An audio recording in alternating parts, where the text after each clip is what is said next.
Good morning, good afternoon, good evening, whenever you're watching this. You're just thankful that I'm actually not muting myself today. I'll make a couple jokes about that. If you missed it yesterday, I started the first 3 minutes completely muted. Welcome to the conversation. I'm Ben Eubanks. I'm your host for this week, and I'm really excited to be here with you. Yesterday, we broke LinkedIn. Apparently, too many people, too many shares. Hey, let's do that again today. That'd be a badge of honor for us. Yesterday, just looked at the analytics just to give you some insight. The conversations yesterday, the video, the entire video itself has been seen. 280,000 minutes worth of that video has been watched from yesterday. Thousands and thousands of shares and comments, everything else. Thank you to those of you that watched, that are sharing. I'm so excited to have you here. As I said, I am Ben Eubanks, your host for this week. I'm so pumped to have you as part of this event. We're trying to do good things during tough times, and I can't wait to share some of this exciting, insightful, educational content with you today. As I said yesterday, we have three big things. You'll see it there in the bottom right corner of the screen all week long. We want to educate, bring ideas, insights, information for you. Number two, we want to help you connect. People are already in the chat posting, hey, here I am, reach out to me, connect with me. Keep doing that today. That was so fun yesterday to see. And then last but not least, we're here to inspire. We're here to bring you some hope, some encouragement during what's been a challenging time for a lot of us. And speaking of hope, the world is at a particularly challenging time right now. And I asked one of our keynote speakers from this morning, George Rogers, if he'd be willing to join me live for a few minutes just to talk about what's happening in the broader world, to share some perspectives from his side of things. So let me bring George onto the conversation. George, welcome, sir. Good morning, man. Good morning to everyone. Afternoon, depending on where you are, I suppose. I am thankful you're here. As I said, one of the things that we did not plan on, obviously, that there's a challenging conversation going on at a national level right now, and one of the things I wanted to do with this event today is to shed some light on that, to bring some perspective to that. And I asked you if you'd be willing to, and thankfully you said yes. So I'm hoping that you would share some words of instruction, some words of encouragement, so individuals like me can learn how to best support individuals like yourself and just the broader Black community. We want to help. We would love to know just how to best do that. I know you've been thinking about that a lot lately. You've been sharing insights on that with your own friends and colleagues. And so anything that you have to share, I'd really appreciate, George. Yeah, I think to start off, understanding, from the perspective of many, is that we are all uniquely different. There's not another Ben in this world. There's not another George, and I know my adopted family is probably saying, thank goodness.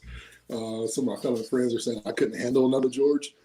But we are all unique. I have a unique story, and that's the beauty of life, is that everybody has a story. Everybody has, some pain, some hurt, and we all have, in a sense, endured some type of trials in our life. That's humanity. That's living the life and experience. And one of the things, when it comes to the particular situation that we're seeing all over the world with peaceful protesting, with riots and looters that are, what I call opportunists in this world, we have an opportunity to do one of three things.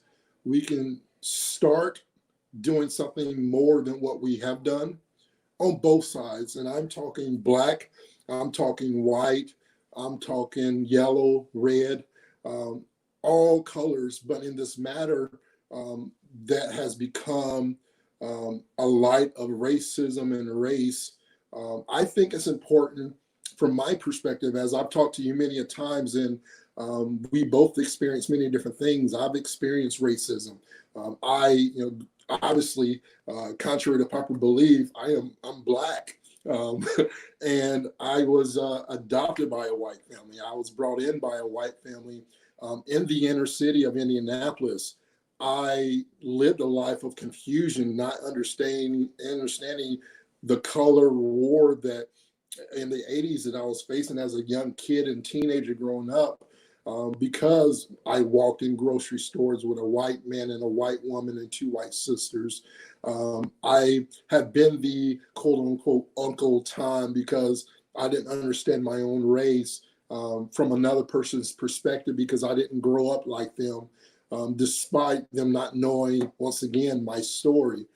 And I think one of the most important things that we as people must do, and specifically I will speak to the non-Black community, is to understand this. In a time of pain, hurt, and confusion that we are seeing through social media, which you shouldn't always believe with the naked eye, and also the media of this world with Fox News or CNN, whichever you watch, you're only going to see a perspective, and we react too quickly on the perspective of what we see versus the perspective of what we experience. If you sat with me, you will understand that there are good Black men in the world. If I sat with you, I would understand that not all white people are racist. But in this battle, I will say this. I will say two things because I can go on and on about this subject. As you know, I'm very passionate about it. But in this matter, for those of my white family and friends, and I literally wrote, and I'll post it. I may go live later today, but I wrote for, as a former pastor, youth pastor and senior pastor, I wrote and met with a dozen white men and women last Thursday on this matter. And it sparked me to write out things that they can stop doing and start doing.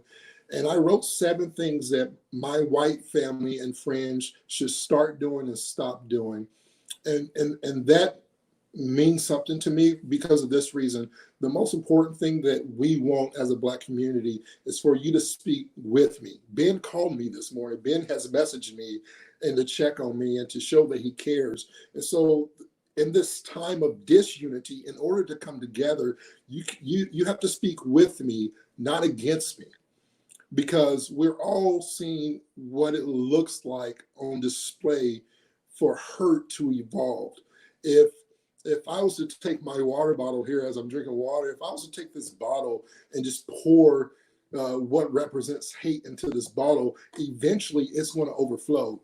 And I think what we're experiencing with our own eyes, and maybe you're experiencing it by being boots on the ground in some of these protests, and they are peaceful.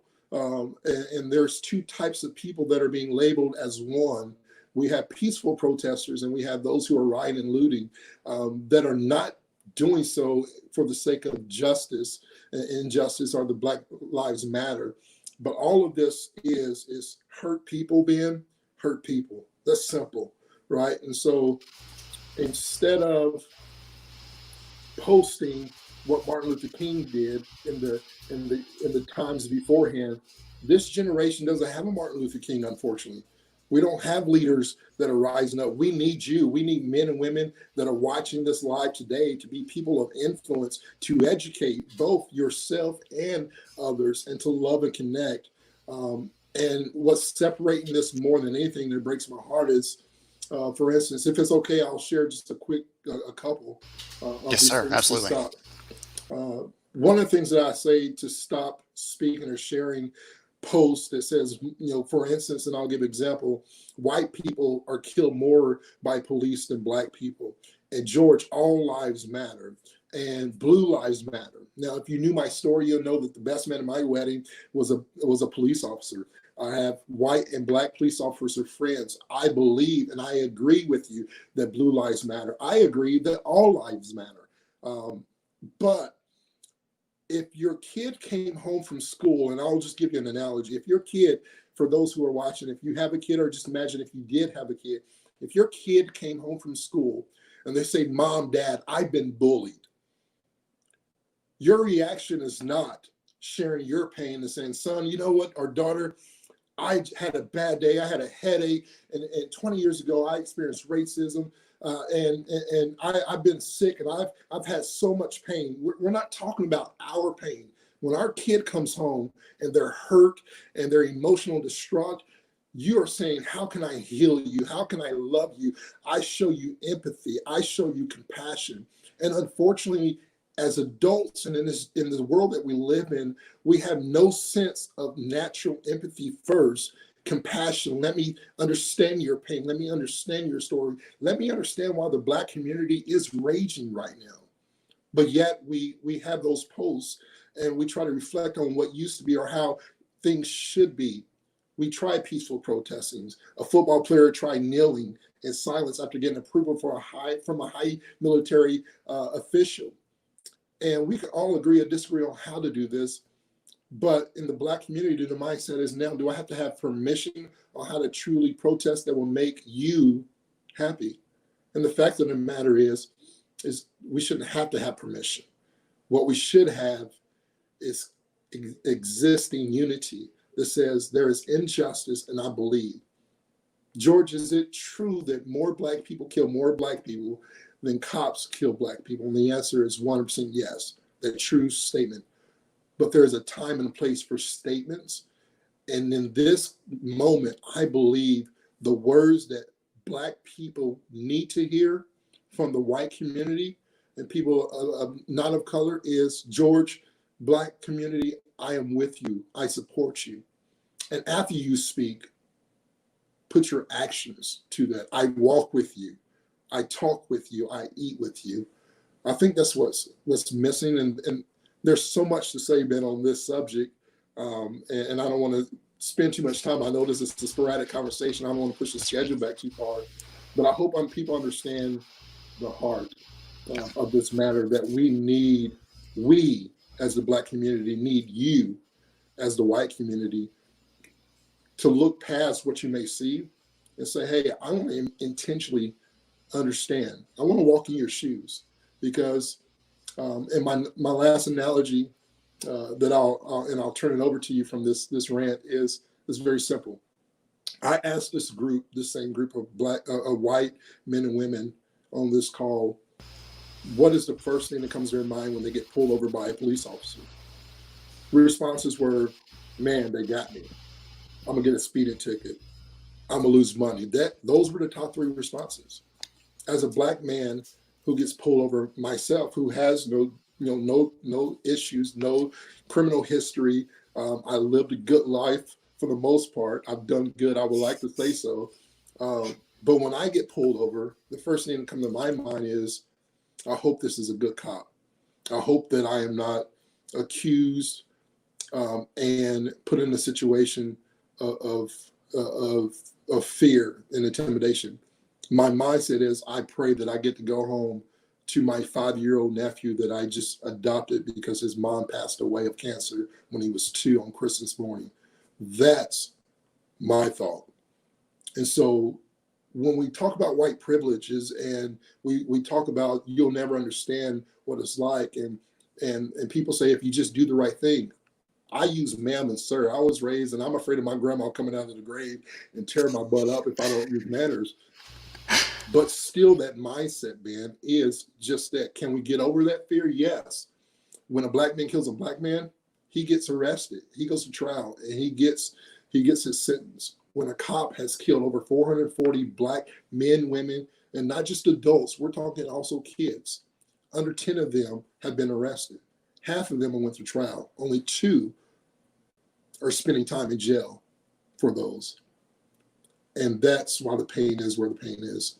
But together, I believe change can happen, but it's more than speaking. It's more than posting. It's walk with me and talk with me. Let your family see you with a George. Wonderful. I appreciate you coming this morning and sharing your heart. That it means a lot to me that you're willing to and able to make the time to do that, but also just the words you shared. There's so many comments and people saying this is exactly what they needed to hear today. Of all days, they needed to hear this kind of thing. And thank you for laying it out there for us, plain, openly, unashamedly. I appreciate you for the work you're doing. And again, I thank you for allowing me to use this morning's announcement block to tell that story from your perspective, because I think it's something everybody needs to hear right now. And I already told everyone yesterday that you were going to inspire them. You have another session coming later this morning. You're going to inspire them there too, but you've got a head start already. So thank you, George, so much for joining us this morning. I appreciate it. Thank you so much. Wow. I hope you were inspired as much as I was. George, he's incredible, and I told you to expect that already. Let's jump back into that was very serious, and I don't want to take away from that. We do have other things. This is a last-minute addition to the agenda, so forgive me that the time will slip a little bit this morning. We're going to run a little bit longer than we expected to, but I would say it's for a definite good cause. So hang tight 1 second. Let's get our notes back up. So, wow. We have amazing speakers today for you, just like yesterday. I'm thankful for you for being here. We actually are going to give away some prizes really quick in just a second. One of the things that I want to do is I've already seen him active in the chat, and I want to thank him for being here. We have volunteer moderators helping out this week. When SHRM's big conference was canceled, we started reaching out to different state councils, local chapters, say, hey, do you want to support this? And many of them said, yes, absolutely want to help out. So Dave Ryan is here this morning. Dave Ryan is the Director of Human Resources for Mellow Cream International, donut company. I've had them. They're delicious. He's based up in Springfield, Illinois. He's an ice hockey referee. He and I laughed about that because I was a referee for wrestling for years. So we shared some fun stories there. In his volunteer capacity, in addition to doing everything else, the family man, his work, the other extracurricular activities, he's also a volunteer with Illinois SHRM. He's the past state director there. So Dave, make sure you guys say hello to Dave Ryan in the chat. I'll tag him in a little bit, but make sure you say hi to him. Thank you for being here. He's just going to help keep the conversation going, engage with you, just to be another friendly face, someone else to connect with who is very connected. I've known Dave for years, and he has always been a father figure to me, someone who I appreciate, and I'm thankful that he's here today. I'm glad to have him. So one last thing before we jump into our fireside chat today, some prizes. Let's share some good news.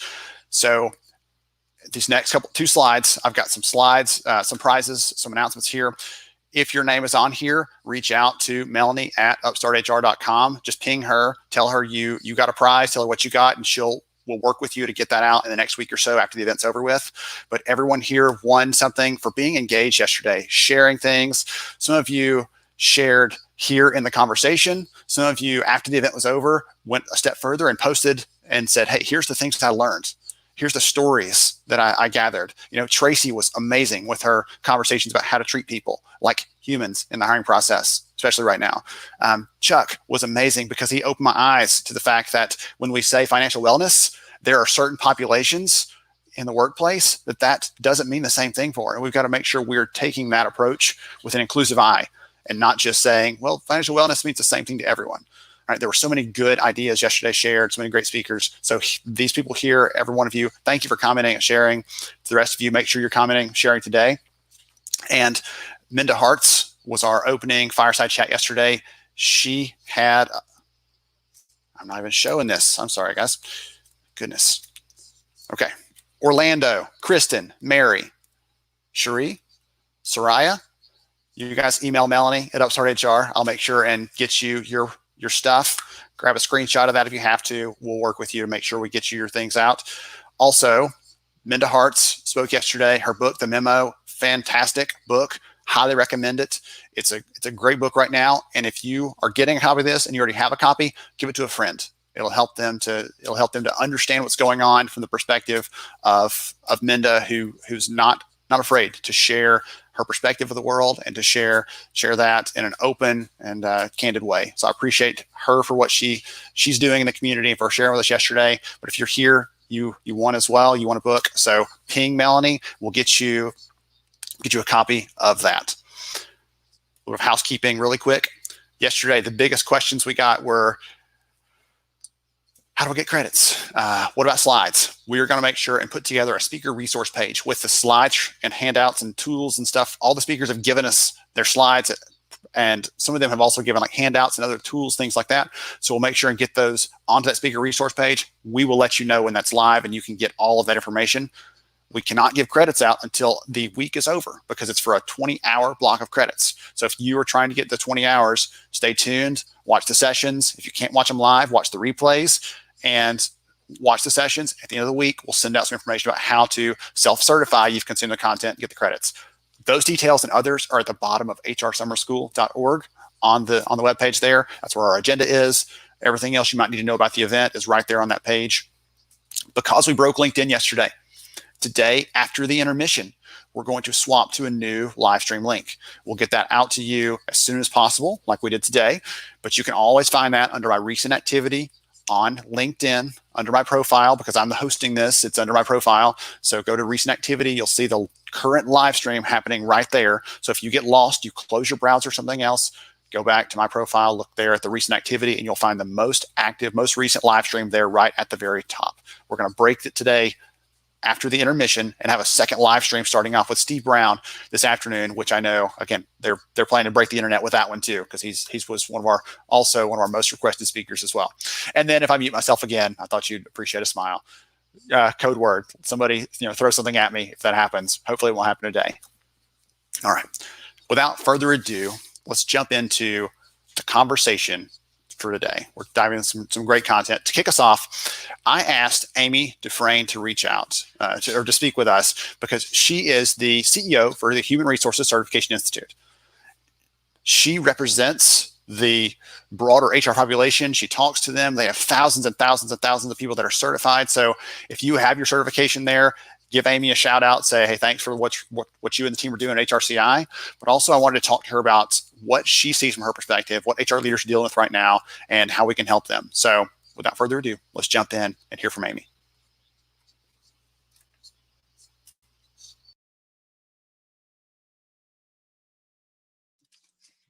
Hey everyone, welcome back to another fireside chat here on HR Summer School. I am so glad to have you here. And one of the things I've looked at and looked for as I was talking to different people, trying to figure out who we need to have for these fireside chats, I was looking for people who really represent the broader HR community. And it doesn't get much broader than this. I'm honored to welcome the CEO of HRCI, Amy Dufresne, to the conversation. Welcome, Amy. Thanks, Ben. It's so great to be here. Absolutely. Yes, ma'am. So to start off, you and I have connected over the years, have had lots of conversations, even, met in person, which seems like a strange kind of thing to say, in these times. I know, right now. Tell the audience a little about yourself, though. So, firstly, I grew up in HR. I was an HR practitioner for almost 2 decades before I became the CEO for HRCI. So I feel like this is my profession, for which I'm so passionate about, and have been able to see it evolve in the time that I started out as an HR assistant and worked in both for and not-for-profit businesses, and was the CHRO for a financial services organization that regulated the municipal securities market before I took on this role. So really exciting time to be in HR, really exciting time to see it evolve. And for those that don't know me, I'm an education junkie.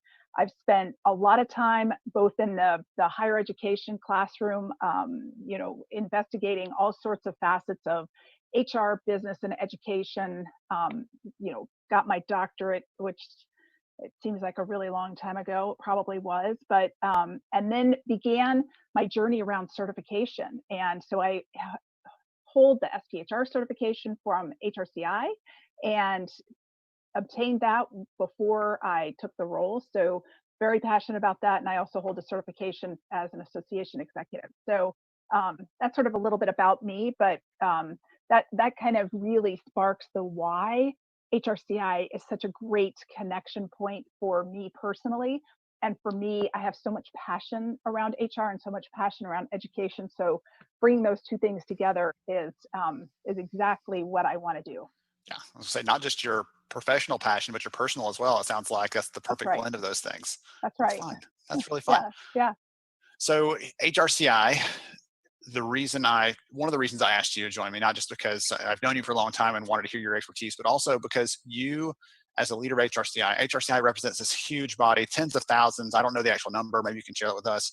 People who are certified, have their certification. I'm a proud SPHR card carrying member. You represent all these HR leaders around the globe, though. What are you hearing right now?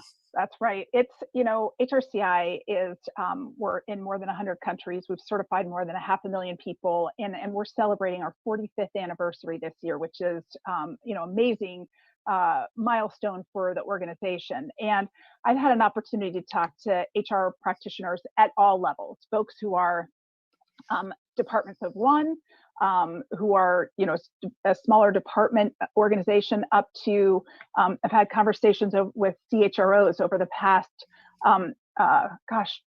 8 weeks about the vast efforts that we're seeing HR leaders have to deal with right now. We're seeing HR trying to make virtual connections in their organizations by creating these communities of people to work together, to share information together, to be a part of each other, even though we're maybe not in the same building as we were, 8 weeks ago, 10 weeks ago, and in some cases. So HR is doing that. HR is looking at realigning their businesses, their functions, their, having to make some really hard choices, and partnering with their business leaders in making decisions about, do we furlough? Do we temporarily lay off? What do we do here in order to make sure that we can survive in the longer term in these conditions that we're in?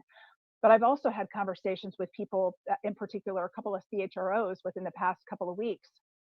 One who is a CHRO for a very large food distribution company, and he has been working nonstop, 7 days a week, 18 hours a day, just going gangbusters. And he said, the conversations that we're having with our board right now, the board is just nodding their head and saying, good job, go for it, because they're blowing their figures out of the water. So, there's that. It's sort of both ends of the spectrum here that we're seeing. I also talked to a CHRO who runs a very large government contracting organization, and they're global. And she has been really challenged by this global workforce, and recognizing that people said, I want to get home. I want to be home. I don't want to be where I am right now, and trying to get people home when it was impossible to get an airline ticket to go somewhere because flights were being canceled, and people ending up in countries where they don't speak the language or they couldn't find a hotel room. So HR is dealing with these monumental issues right now. I've talked to folks who are saying all these privacy laws, they're out the window right now, because we're looking at how do we protect our employees, and how do we make sure that when people are coming to work that they feel safe, that we're making sure that people aren't sick when they're coming into the workplace and making others sick. So, taking temperatures, providing COVID-19 tests or antibody tests. I've talked to HR leaders that are doing this. I've talked to CEOs who are actually buying tests for their employees because they care that passionately about them. So we're seeing this huge shift of what's happened. And, these norms that we once had in HR are being kind of thrown out the window. And this is a time of huge change, and HR is at the epicenter, at the core of what's happening in businesses. So that actually brings me, I was going to ask you a question. One of the things that I've heard from some of the speakers, and I've teased it a little bit, but I don't think we've completely dove into the idea, and I want to hear what you think on this. Potentially a silver lining of this entire situation. It is not one that anyone would have wished on anyone, but we're all in it now. And potentially, it seems to me that a silver lining in this could be that for those HR leaders who for a long time have been saying, like, hey, I've done all the right things, I am excellent in my processes, we have the functional stuff down, we're squared away, I still don't have the chance, the opportunity, the voice on a leadership perspective, from an executive level, to say, hey, I want to lead. I'm here to lead. I want to have I hate using the term seat at the table, but right, I want to be here in this meeting and be contributing. And it seems like that might be an opportunity now, like that door is now open. What do you think on that? I 100% agree with you. I think that I had a conversation with a CEO yesterday. As you know, HRCI has a podcast that's called Inevitable: The Future of Work. And we bring in people to talk about all sorts of facets and functions of HR and the residual effects of that. So I was talking to a CEO yesterday who runs a company called 15Five, and he has two HR leaders that one is in culture and one is sort of runs so we have chief culture officer and a chief people officer. And he said both of them are key to my business. So this is a CEO who gets it and who understands how important it is to have somebody that is your whisperer, who can come in and say, you know what, this is not good. And these are the reasons why. And this is the time for HR to be bold, to stand up and to say, these are the values that we developed as a company long before COVID-19 happened, long before we were in this pandemic situation. We developed values, and we need to either hold true to those values, or we need to say, you know what, these values don't fit us as a company because we're making decisions that are complete the opposite of what the values that we're stating are. And so HR needs to be bold and be saying these things and being the mirror back to the company as to what's happening and what we should be doing as a business is key and important. And I think that HR right now has that ear of business leaders to be saying these things. So right now is not the time for HR to step back and wait to be called upon. Right now, HR needs to be stepping in to give their true and sound advice based on their years of expertise and experience, their years of training, their years of education, their years of being a certified HR leader. This is the time for HR to be really bold and hold that mirror up to the company. Because if you're saying that people matter, and if you are, taking money away from people and not, articulating why you're doing that, you're not living true to your values. And I think that that's where, you're changing benefits, or you're laying people off, and you're not holding true to what it is that you're saying your values are. HR needs to be, sort of that litmus test, that barometer. That's right, of the company, because we're that's their role. That's HR's role, is to do that. So I think that this has really thrown HR into the limelight, and we need to own it. We need to take advantage of this opportunity and show the value that we bring as HR leaders to the company. That word bold that you used a couple of times there struck me when you said that. I'm sort of thinking when I'm making a list of things I'm looking for in an HR leader, we often think of, again, the functional kind of things. They've got to be good at these pieces. We don't often think of that as being one of the key characteristics, and it really is, especially now. Someone said yesterday, courageous, right? Look, we've got to be willing to say something, especially now. If you're not going to say it now, you'll never say it. That's right. This is your chance. And so I'd love if someone's listening to this and you're like, hey, bold, here's what I'm doing. Here's what I'm trying to do. I'm trying to stand up in front of people. Here's an example of that. Feel free to put that in the comments so that everybody else can kind of see your story, can cheer you on. If you're trying to do that, again, put your words out there, share your story, maybe get some advice from some of the other people that are listening in as well right now. Some people have made that and are hearing this saying, yes, absolutely, Amy is like preaching to us. And others are saying, I want to get there. Like, I'm standing here looking across the cliff, like, how do I get to the other side? And so some people have already made that leap, and they might give you some advice there. So feel free to jump in the comments and do that. Speaking of skills, though, I want to ask you another question, something that's been kind of top of mind for me. Let's take, we've talked a lot about the current situation. Let's cast a little bit of a future vision for a second. One of the things that we're trying to bring out of this event is not just education, not just communication, but some inspiration. Right? The future of HR is bright, I believe. I'm an optimist, and I believe it is. I'd love to hear from you. What are some of the competencies, some of the things that really are going to matter for HR leaders, not just today to lead through this, but a year from now, 5 years from now? What sort of things are really going to matter to be successful in that field? Right. So I think, many people have the foundations of HR under their belt. They're good. They've got it. But I think HR needs to be innovative in how they're looking at different situations. I think they've got to be creative and not be afraid to take the risks And that fear of failure, to be able to do that, I think that's so important. I believe that HR, I worked for an organization, a scientific organization, and I looked at myself in HR as a scientist.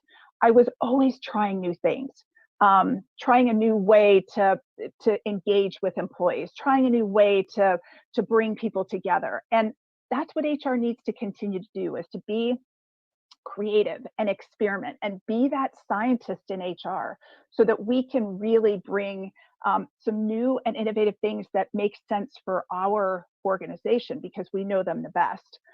I think that as HR leaders, from a competency perspective, it's important to have that skill and capability to be transformative. And again, not be afraid or fearful to take those bold moves that you need to have as an HR leader, because there are all sorts of things that can go wrong, and you need to take a risk and do it and be bold.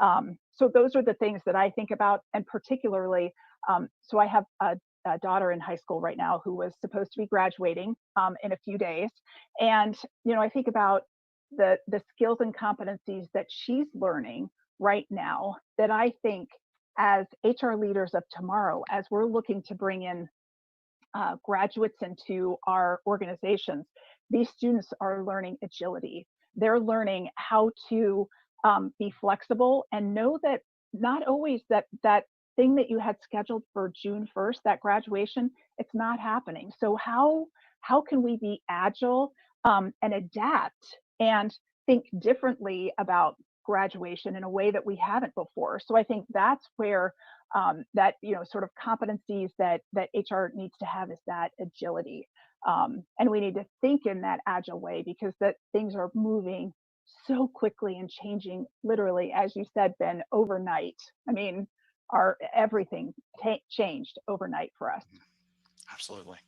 Awesome. Well, this has been so much fun. I am so thankful. I'm over here making notes as you're sharing, because I love some of these ideas, and I can't have a conversation without you, without walking away like, I've got new ideas that I want to go and try out and experiment myself. So I appreciate that very much. I hope everyone else feels the same. If someone wants to follow the work that you're doing, you and the team at HRCI, what's the best way for them to get in touch? So hrci.org is the best place. We have a HRCI Voices that we're connecting with people on a regular basis and bringing communities together. You can follow us on LinkedIn. At HRCI, we're posting lots of things that are going on in the HR community. So love to hear from you. Again, you can email me, amy.dufresne@hrci.org. I'd love to hear from folks. And we're always looking for great HR leaders who are looking to advance themselves from a certification perspective. We have the largest certification on the globe, on this planet, and we'd love to add you to our base of awesome certified people who are really changing the face of business. Awesome. Wonderful. Thank you again for your time. I very much appreciate Thanks, it, Amy. Awesome. To everybody else, stay tuned for more HR Summer School coming right up.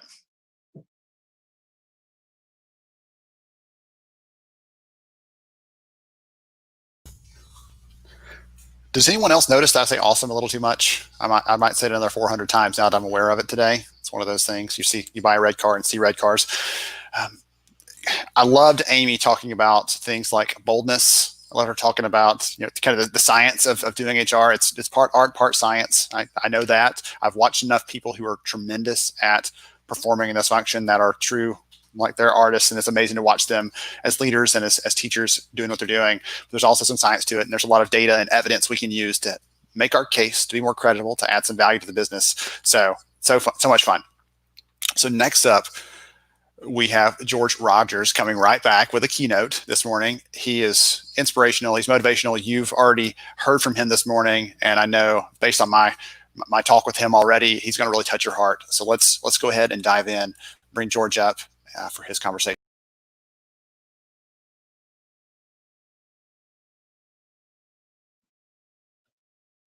Ben, thank you so much. I'm excited to be here with everybody today. My name is George, and I'll talk a little bit about who I am and what I do here in a second. But I'm excited about this topic with everybody today. The title of this just 30-minute, 45-minute session is going to be Bringing Your Soul to Work. And I know that it's not typically a title that HR mindsets really get excited about. What does that mean? But today, I believe this is a vital, important topic that we need to start engaging with in our workplace. And so I want to talk just a little bit about how to create an inspiring, meaningful, and engaging workplace and the world. And so we're going to be talking about a lot of different things from this point forward that I believe is going to be impactful. I think it's going to be challenging, and I hope that there's some insight that you can go with. So a little bit about myself. I grew up in Indianapolis, Indiana, and I have a beautiful family. And this is my family here. I know it's kind of an odd picture because there's this weird guy on the right side of the screen, but this is my beautiful family. My wife, Amber, we're gonna be celebrating 15 years of marriage and stress and happiness and fear together coming in October this fall. So I'm excited about this life. My life has been blessed when she came into it. And you see this little, we call him Chocolate Drop. He's our joy. He's our happiness. He's our peace. This is Dexter. Dexter is actually my nephew. And a little bit about his story. In 2016, December, Christmas Day, his mom, my birth sister, passed away, got her angel wings, and went to heaven. She passed away after a fight with cancer. And one of the blessings that we had, a gift in the midst of our tragedy, was that we were able to bring Dexter into our family and our life. And he has blessed us from the age of 2 years old. Now today, he's 5 years old, and he's just a ball of energy. And the beautiful thing about this story with Dexter and us being able to adopt him is a little bit about my background. I believe there's a power of adoption, and not necessarily just physically from a family standpoint, but adopting in the workplace as well in our life, what we adopt, and also the challenges of how we adapt in those phases. And so my story goes all the way back to 1982 when I was born. And then in 1990, I met this man named Tim McNamee. Now, Tim McNamee, if you get a little visual, was this short man. He had hair at the time. If you see a picture of him now, he's bald, and I call him Butterbean. If you know the boxer Butterbean, that's who he reminds me of. And it's a family inside joke. But Tim McNamee came into my life at a very challenging period. You say, George, how can it be challenging at 8 years old? You're just discovering life, right? But I grew up in the inner city of Indianapolis. I never met my birth father. My mom at the time was struggling with alcohol and other drugs, and I grew up pretty fast. Tim came in as a white man into the inner city of Indianapolis, where at that time, it was a very scary place to be for people of the opposite color. And it wasn't necessarily the mindset of racism. It was just with the gang and violence and the drugs and things of that nature. It was just not a place that people wanted to show up. And when I met him, I did not like this man. I didn't understand. I didn't understand why he loved me and my family, why he brought us in, and he cared, he showed up. And a few years later, as he stayed in my life, he became a pastor of an inner city church, and he took over the children's ministry, and he began to mentor me at a very young age. At 11 years old, I began to get involved with my cousins and my uncles and other friends that were showing me what it was like from their perspective to be a man without true love and guidance. And on the other side, I had Tim, who was a pastor who was coming in trying to love me. So I fought this good versus evil battle. And then I also fought not understanding his purpose in my life because he did not look like me. But slowly but surely, my mom opened up the door of opportunity for this man to really take me in and become a father figure to me. And he and his wife began to bring me into their home and adopt me. And that's who I call to this day my father.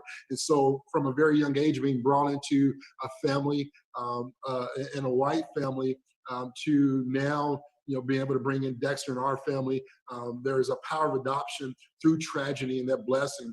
One of the things that Tim really created for me, and I truly learned, was he created a culture of belonging. When I grew up and I was living in this lifestyle still of gang and uncertainty and a loss of identity, he still loved me. He showed up at my football games. He showed up in my school activities. He showed up in my house. And although he was Pastor Tim to many people, he was just Tim to me. He was a friend, and he was a big brother figure. He was a father figure. But I did not understand that. But he created a culture of belonging. I found myself connected because he was there. And so today I really want to challenge everybody as we talk about culture and how you do that. And what I mean by this, when I was brought in this culture and what this culture really means, and when I say culture from this point forward, I want you to truly understand what I am talking about. Culture is how most people feel, most people believe, most people behave most of the time. Right? And so culture is how I feel, how I believe, and how I behave most of the time. Culture is really defined by how you and your team come together in the workplace. When we think of culture in the organizational standpoint and the business standpoint, it's truly the same thing. How do your employees, and I really don't like the word employees, I like to say teammates. In my company, we use the word team. We're teammates, we're team members, we're on the same team. There's no individualism, and we believe together. How do we feel? How do we believe? How do we behave together? That is really what your culture of your company is really defined of. The way to build culture is to cultivate it, right? So you cultivate it, and the way you cultivate it is that you embody it. And the reason that is because what you embody as a leader is what your team will embrace. What you embody as a leader is what your team will embrace. And so from your perspective, your influence and your impact is so huge. And so when talking about culture, it's really impossible to build a culture within an organization without first looking into the leadership. And so when you think about leadership, and I'm always about top down, right? So as the CEO, the COO, the CFO, if you have chief strategy officers, the HR department, your leadership team, that really is the foundation of what your culture and your organization is going to be. And some of you are here today, and I know what you're thinking, but you don't want to say it. Maybe you're in a group or a conference room with your owner, your boss, and you don't really want to give them the peek of the eye, but you're thinking to yourself, George, what if my leader is not a great leader? How do I change the culture? How do I bring culture? Is it possible?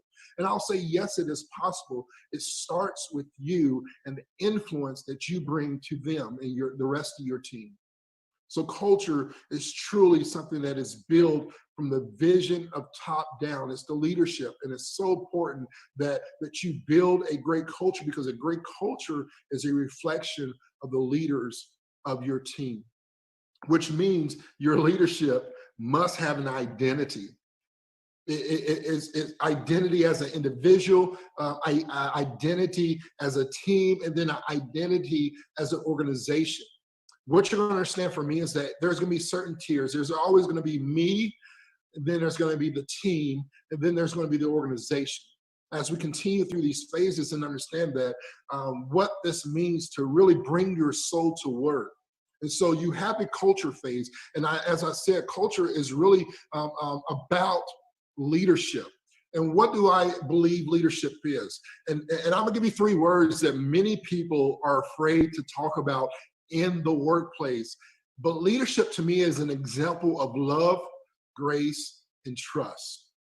Now, the first one a lot of people don't like to talk about, especially in the workplace, but give you a little bit of my background. My sophomore year, I stopped all sports. My mindset as an inner city kid was that basketball or football was my only way out. In my sophomore year, I really fell in love with the impact that Tim made on my life, my father made on my life.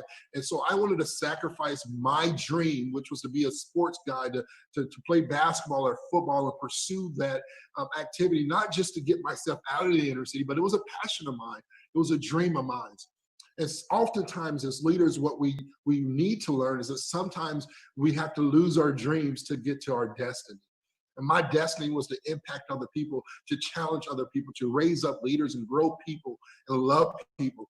And for leadership, an example of love, grace, and trust. And really what I mean by that is that leadership is not a position. Leadership is not a title. It's not a rank. so often we find ourselves in leadership position, and our title brings us this sense of expectation of leadership. But how often do we really invest in ourselves, right? As a leader, leadership is something that is within you. If you want to truly define leadership, you say, George, what is leadership outside of love, grace, and trust? I'll say this: leadership equals influence. If you're in a position of influence, if you're in a position in the workplace, and even in just life in general, maybe you're a leader within your family or in your household, and you bring influence and impact to other people, that is the start of what leadership is. And then from that point forward, how do you love people? How do you show grace to your teammates? How do you show and combine that with trust and really influence people to let them know, listen, I care for you, I trust you. And in the moments of chaos and opposition and frustration and downfalls, how much grace do I show? How do I show that I care? How do I show that I love? And so we believe that leadership is so impactful to the culture. And so we have culture, we have leadership. And I believe before you can truly become influence of people, you must first influence yourself. We should never pursue professional development before we first seek self-development. The highest call, I believe, of leadership is to first lead oneself. And what do I mean by that? It's self-leadership. It's how do I impact my life? How do I grow myself? Because I truly believe, George, it is impossible for me as a person and as a man and as an influencer, as a coach, as a leader to impact you today if I have not first impacted myself.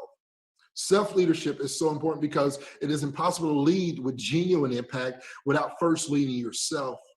Recently, I was given this statistic through COVID-19 and this pandemic that we're all experiencing.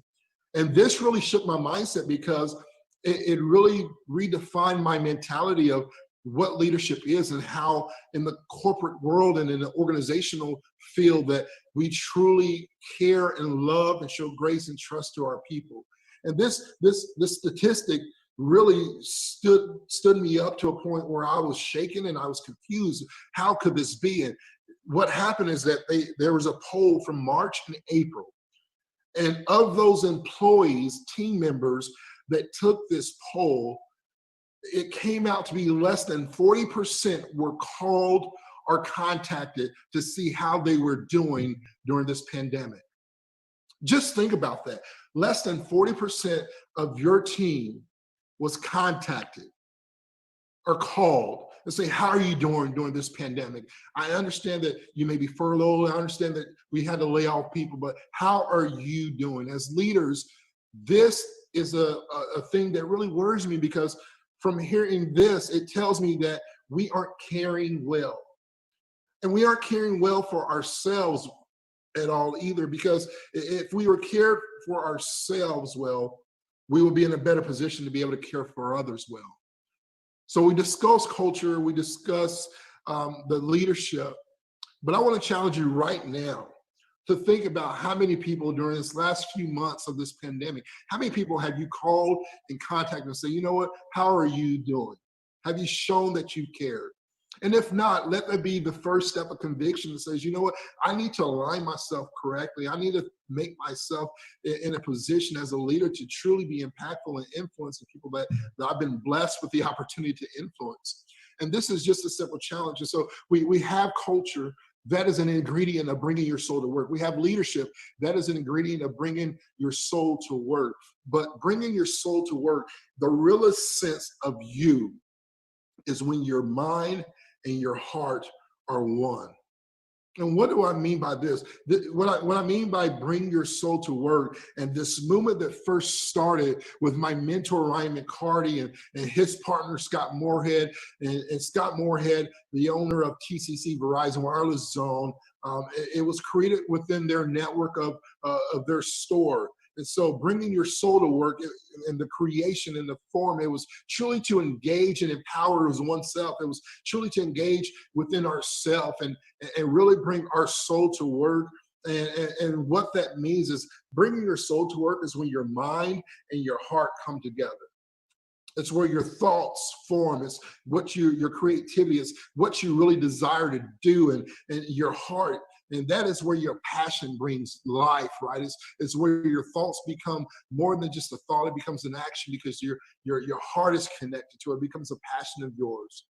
And so the culture, the leadership, and the soul become this thing that allows you to bring your soul to work. We often have the bring your kid to work days. And I love these because I love to bring Dexter. One, because he's like my great wingman. People that don't really, that are mad at me because I may discipline them or hold them accountable. When Dexter comes in the room, they love me for Dexter. So I love bring your kid to work days.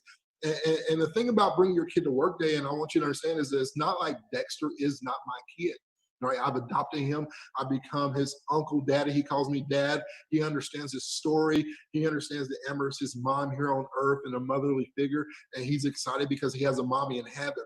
And it's not like Dexter is not our kid, right? It's just bring your kid to work day. And so when I say bring your soul to work, what I'm saying is like your mind, your heart, your passion, oftentimes without fault, we leave that, we check that at the threshold of our workplace. We don't bring our soul, we don't bring our passion to the workplace all the time. What truly drives you, what you're excited about, what you would do if money was not an option. And so I relate that to bring your kid to work because, listen, Dexter's my kid for life, but bringing him to work is an opportunity and a blessing to be able to show his life, his light that he brings, his joy.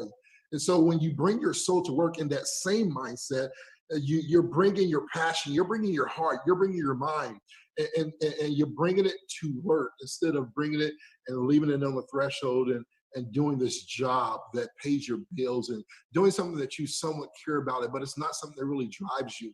And so it's a job or a business versus it being who we truly are and living that true purpose without losing who we are. And so bringing your soul to work, this is when my greatest passion and my greatest contribution collide to make the world better. Passion, strong, right? That uncontrollable emotion is what I love to do. Is what gets me excited. It's often the times that we will really volunteer to do. Some people's passion may be pets, right? They may volunteer at their local pet store or adoption place for pets, and they would do that because that's a passion of theirs. Some of us are coaches or mentors. Some of us love to do sports and coach our kids' team or coach in a community. We give back. That's our passion. Our greatest contribution is oftentimes contribution, and that word is looked at in a monetary way, but I don't look at it as money. I look at contribution as the greatest impact that you can give somebody and the greatest resource that you can give somebody. What is the one thing that we can give that we can never have back? It's our time. Money, I can regain that. I can get a new business. I can work more hours. I can raise up funds. But time is your greatest resource because you can't get any time back. You can't rewind it. You can't add to it in the future. It is what it is. And that's why contribution is, to me, time. It's attention. How much time am I giving? Contribution is that how you, a person or you bring something to the table for a result. It's helping something to advance. And so my greatest passion and my greatest contribution collide to make the world a better place. That's what it means to bring your soul to work. So right now, what I want to do is I want you to think about the workplace, and I want to challenge you right now, if you can. In the next couple of minutes, I'm going to ask you to throw some comments right below, and feel free during any of this time to really leave a comment, leave a response, leave a question. I would love to answer those questions with you. But right now, I want you to type one thing about your workplace, and I want you to be honest with yourself, and I want you to be honest with me. What's one thing you cannot stand about your work? One thing I can't stand is, and I want you to type that right now. Drop it in the comments below right now. And then after you do that, I want you to type one thing you love. What is one thing you cannot stand about the workplace culture? And what is one thing that you love about the workplace culture.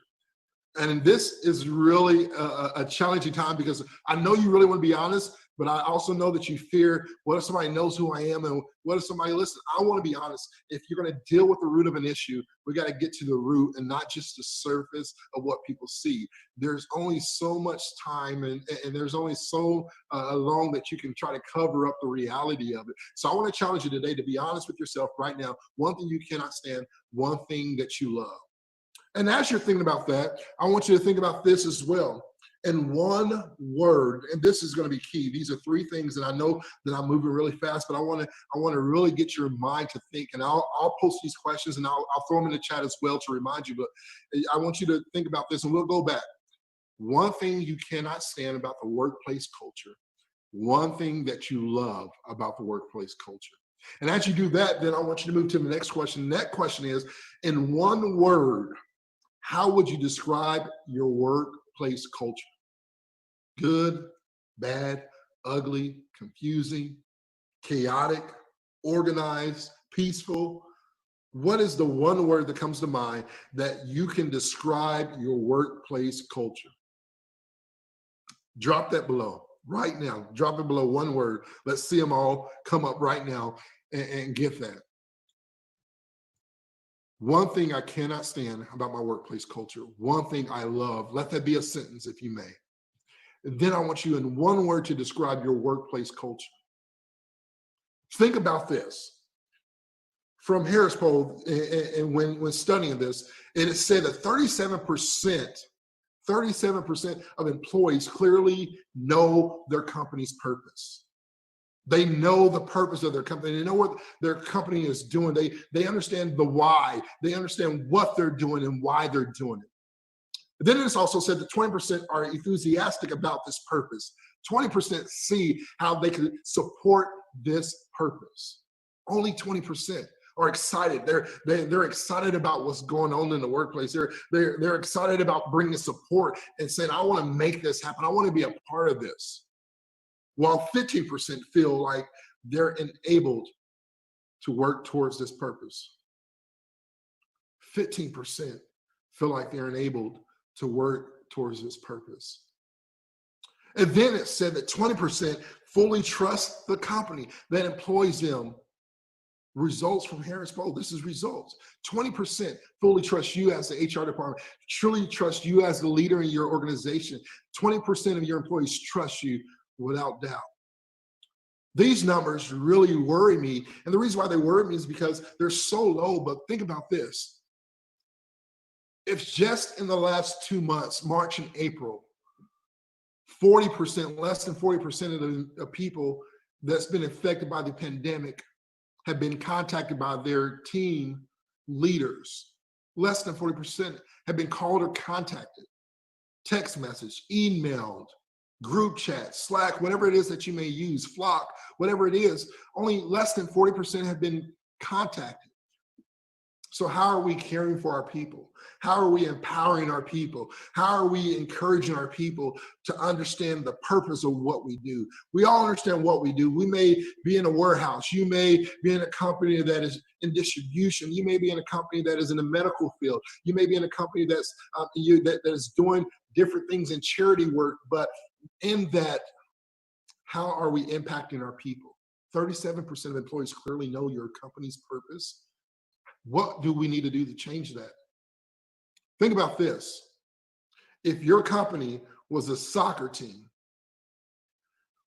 or in sports in general, for this matter, a soccer team, 4 of your people, starters, 4 know which goal they're going towards, and 2 of those 4 care. 4 of the 11 know which goal they're going towards, and 2 of them actually care. And this is a team, right?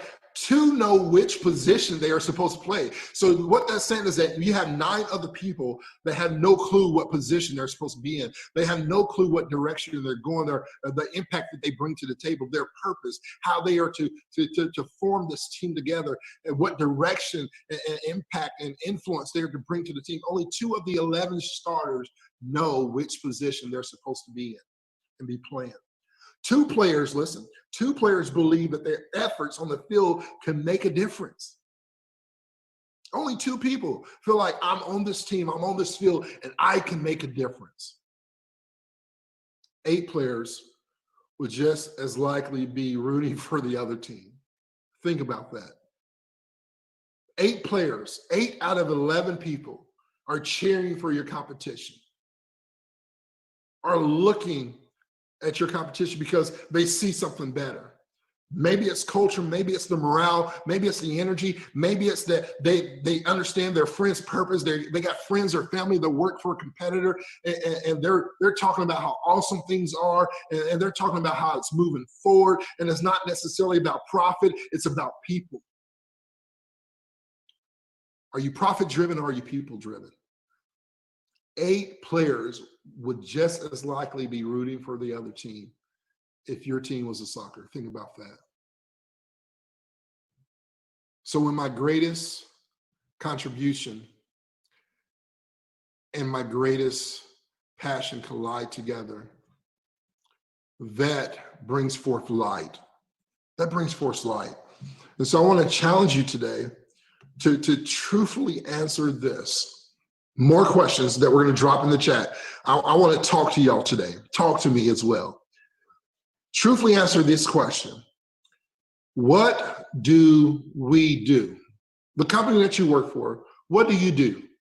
And I want you to think about this question, and I want you to be able to answer and describe this question the best way you know how, as if you were talking to an 8-year-old kid. You got an 8-year-old boy or an 8-year-old girl, young lady that are with me today, and I'm asking you, what do you do? How do you describe it? And I'll give you an example. When I asked this question before, I get the response of, we save mobile life. For a company that repairs phones, we save mobile life. We bring life to mobility. And so I want to challenge you, what is it that you do? Describe it. Shoot it in the chat right now. I want to know what you do. And I want you to present that answer as if you're describing it to an 8-year-old. And then with unlimited resources, what nonprofit would you start that will serve what we do as a company? When I say we, I'm putting myself in a position where I'm on your team right now. And so with unlimited resources, what nonprofit would I start that would serve what we do and make the world better?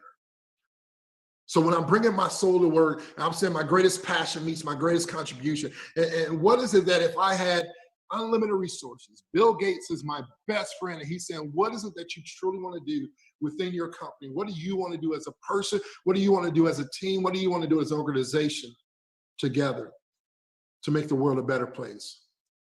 What is that question? I want you to drop it in the chat.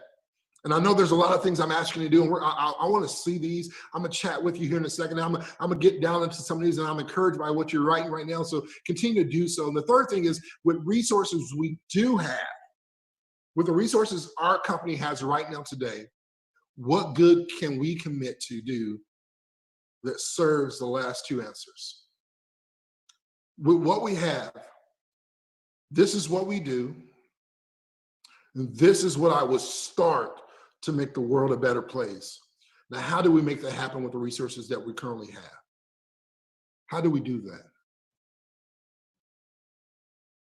So for me, when I say bring your soul to work, what I do is I challenge organizations, and it's a 3-tiered strategy. This 3-tiered strategy starts from the top down, but today I want to start from the bottom up.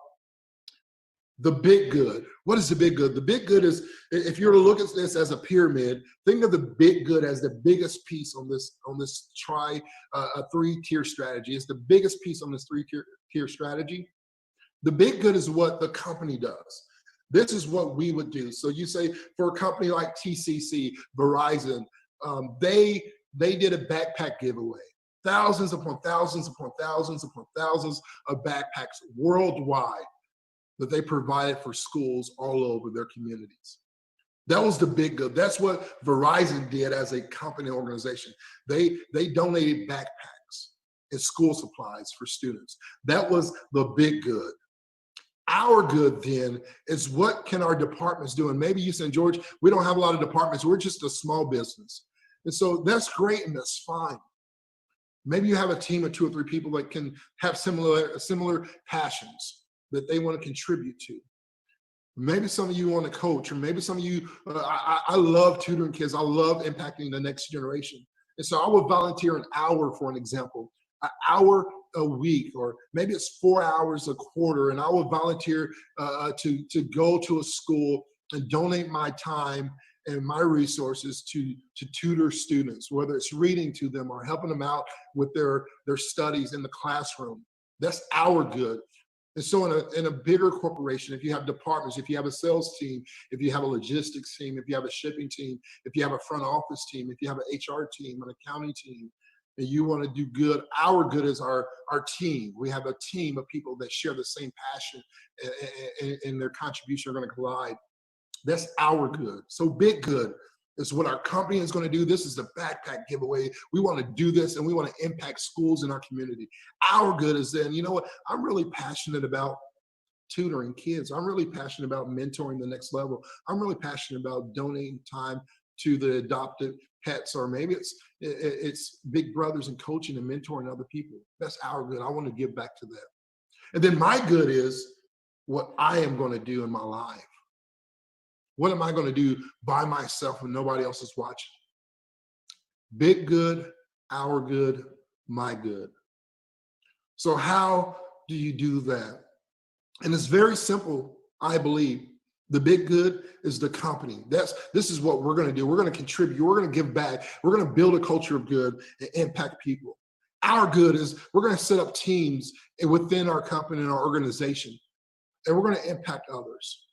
We're going to donate time and give meals and provide meals and help serve at the local food banks. That's our good. My good is I am going to mentor the next generation. I'm going to help my company with book bags, big good. Our team, we got a team together. We're passionate about spending time at the local food bank, our good. My good is still influencing and impacting people. Coaching and mentoring and tutoring students, that's my good. And how you do this is very simple. In a lot of different organizations, from Verizon to large companies like Ingram Micro that have worked with my company and our organizational, what does it look like to build a culture of good? What does it look like, George, to bring our soul to work? What does that truly mean? Help us out and give us more. It truly starts with building a culture. And before you can build a culture, it starts with the leadership. It starts with impacting people and remembering that you got to be there for people. So when I was 8 years old and Tim came to my life, as I told you earlier on, he was there for me when I needed him the most. When I felt like giving up, when I felt like throwing in the towel, he was there. He did good in the world. And the beautiful thing is that even now to this day, he's still here. He's still here. What do I mean by that is that I can call on him. This is my beautiful family, my adopted family. This throwback picture is back my junior, senior year of high school. And this is my mom, Kathy, and Tim, and then my sisters, Jacqueline and Haley. And they hate this picture, and so I love it so much. My sister's like, please use a different picture. And I'm like, no, this is a beautiful picture of our family. This picture and this family means so much to me, because if it was not for Tim being there for me, creating a culture of belonging and sacrificing his passion of being an artist to becoming a pastor that impacts kids in the inner city, I'm not sure if I would be here today. But it was because one day he says, George, no matter what, I'm here. And many, many years later, 30 plus years later, on a phone call very recently, he says, George, son, I want you to know that I'm still here. I think about my nephew and my son, Dexter, and to know that I was there for him that day where he lost his mom to the fight of cancer. And when he grows up, he's going to know that George and Amber are still here. So my challenge to you today is, what are you and your company doing to build a culture of good? What are you and your company doing to allow your people, your team, to bring their souls to work. And what that truly means, it means that, listen, we're going to bring an impact. We're gonna set up an opportunity to give back in the workplace. We're gonna do this. And what happens when you allow your team to bring their soul to work? They care. They care more. And when people care more, there's a sense of impact that happens in the workplace. Morale rises up. And what matters most on the back end is sales rise up. One of the highest increases in TCC happened when Build a Culture happened, because we allowed, and the team allowed, and the owners allowed everyone to bring their soul to work, bring their passion, bring their heart, bring their mind to work. So today I want to thank you for this opportunity of allowing me to speak to you and really bring this challenge to you. But I want you to remember a few things. What is it that you're passionate about, and how can you bring your soul to the workplace? You can connect with me a few ways on Instagram and Twitter and LinkedIn. You can also connect, and I want to offer a free book. If you love a little bit of what I shared today, I want to offer you a free book. You can go to cultureofgoodfreebook.com. And I want everybody, all you have to do is pay for shipping. It's $7 or $8. If you don't have money for shipping, please DM me on any of those platforms. Instagram is @thegeorge_Rogers. Twitter is just @thegeorgerogers. LinkedIn is also IN/thegeorgerogers. Please connect with me. I want to give this book to you free today, because I truly believe if you build a culture of good, it will impact your workplace, it will impact your morale, and I believe more than anything, it will impact your life and who you are as a man and a woman, to where we can bring change and bring good to the workplace together. And so please feel free to connect with me, and let's do this together. Ben, I appreciate you having me on, and I'm excited about everything that's going on these next few hours in summer school.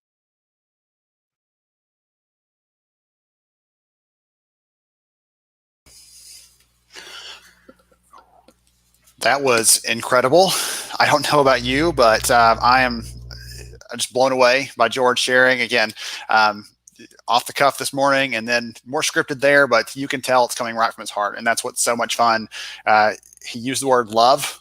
Leaders should not be afraid to say they love their people, and that should be part of how we treat people at work. And I feel like it really comes through in what he's sharing, and I really appreciate you, brother. Thank you so much for spending some time with us.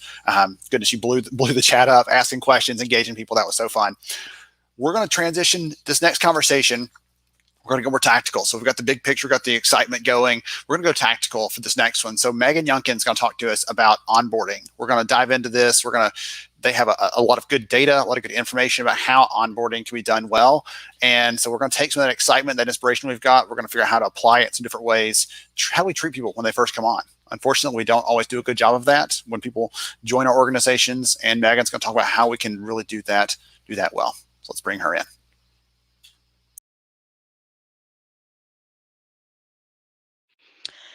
All right. Hello, HR pros. My name is Megan Youngkin. I'm the Director of Consulting for People Element.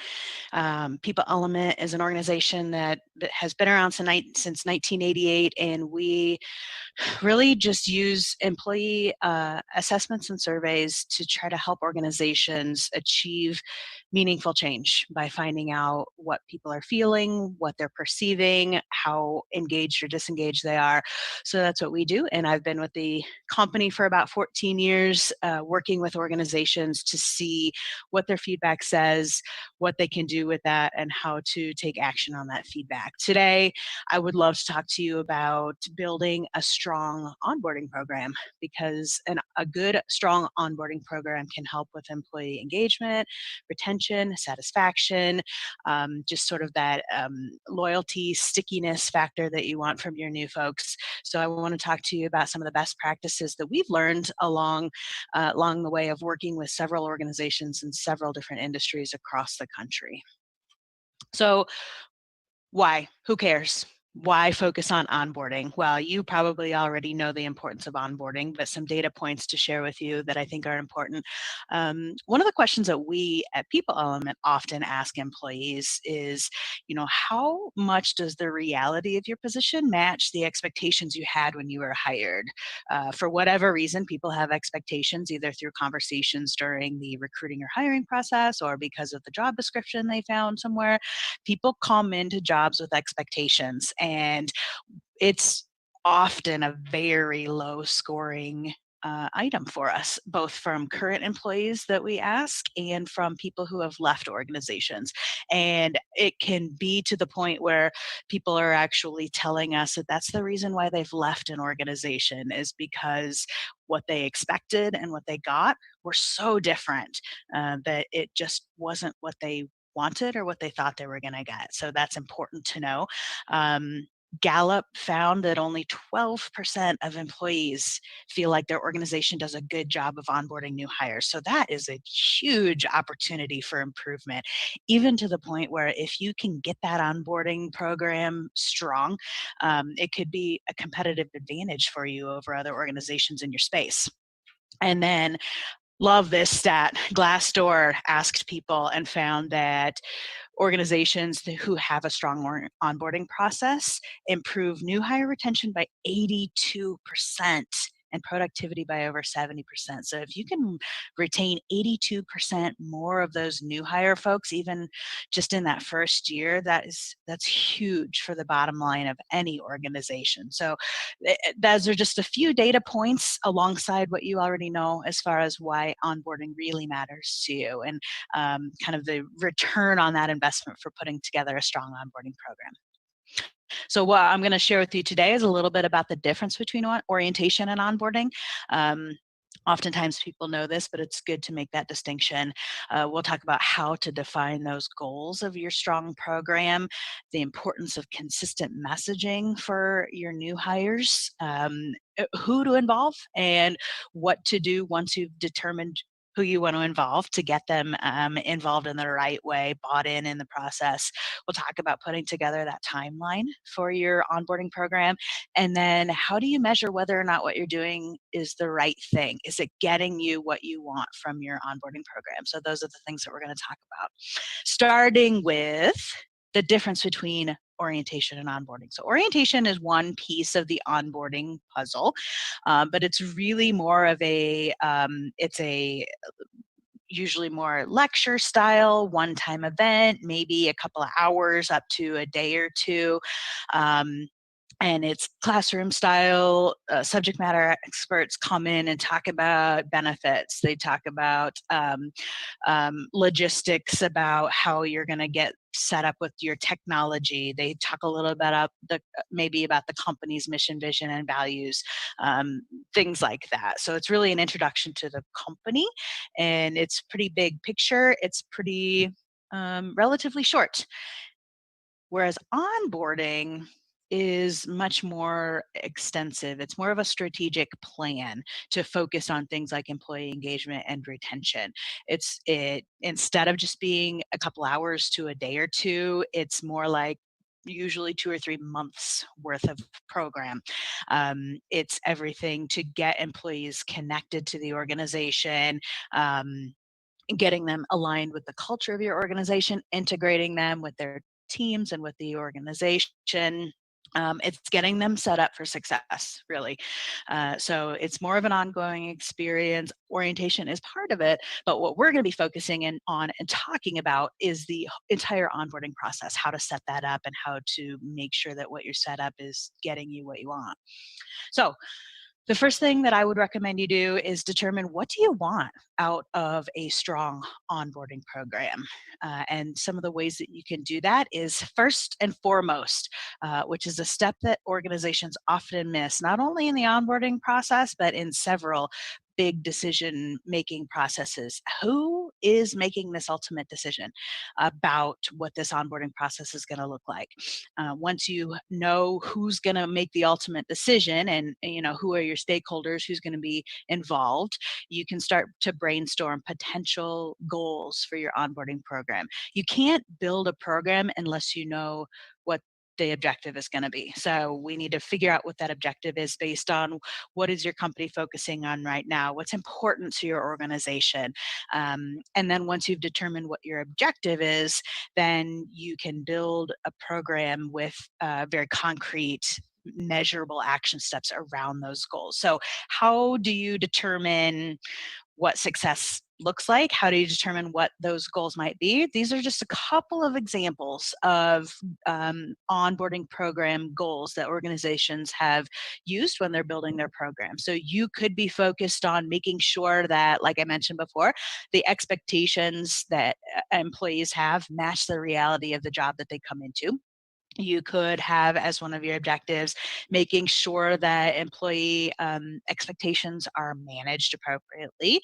You could be focused on making sure that any issues or problems that employees have within their first couple of weeks or months are identified and resolved. You could be focusing on that loyalty or stickiness factor that you want people to have. You could be focused on developing strong working relationships. It could be something different, but the first thing, I know I've said it before and I'll probably say it again, the first thing that we need to do is determine, what do we want to get out of a strong onboarding program? What do we want better for our new hires than we currently have today?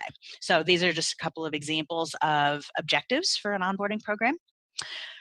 Let's say, for example, I'm going to take you through the process of building some steps based off of your objectives. So let's say, for example, one of your objectives is making sure that expectations are managed appropriately within your workforce.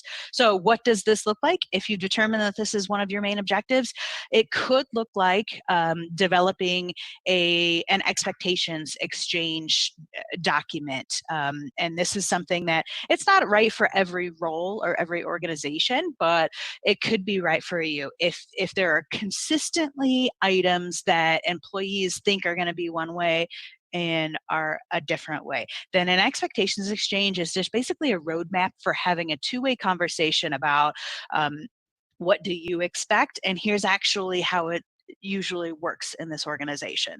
So it's finding out what expectations employees have and either adjusting or managing those expectations appropriately based on what actually happens in the organization. So that could be things like when you might be eligible to move to a different shift, or eligible for promotion, or performance expectations, or what hours you're supposed to work. So all sorts of things that just seem like a given maybe could be put on this list as far as, let's at least talk about this, make sure that we're all on the same page. And then along with having this list of expectations that we need to make sure that we cover with new employees, it's about teaching managers how to have these two-way conversations about setting and managing expectations. So that's just one example of, okay, we identified the goal of making sure expectations are managed appropriately. From there, we decided that one of the things that we're going to do is create an expectations exchange document, identify all of the things that people commonly have missed expectations about, and then teach managers how to have those conversations about expectations. So that's just one example. Want to talk a little bit about messaging as well. I see this fairly frequently in organizations. We need to make sure that if you have a recruiting team and an orientation or onboarding team, and then the supervisor or hiring manager, we need to make sure that the message that's being given to new hires is consistent across all of those conversations that people are going to have. Because really, ultimately, when somebody comes on board to a new job, at least for a couple of days, if not a couple of weeks or maybe months, they're thinking, did I make the right decision to come here? And everything that happens, every interaction that they have is either proving that, yes, I made the right call to come here, or maybe I didn't. Maybe I shouldn't have taken this job. So consistent messaging is pretty important to help people feel like, yes, I am getting the same information from people, and it's making me feel like I made the right call to come on board here. On the other side, on the flip side, inconsistent messaging can cause alarm. It can throw up those red flags that, this person is saying different things than this person. Do they even know what's going on? Did I make the right call to come here? It can be problematic. So make sure that any information that you're sharing with new hires, especially concrete information about, how many hours people are expected to work, or what kind of salary people can expect, or any sort of things like that. Make sure that message is very consistent across recruiting, hiring, onboarding, and the manager-employee relationship. One of the examples that I can share with you of how this doesn't often go well is the people hearing up to.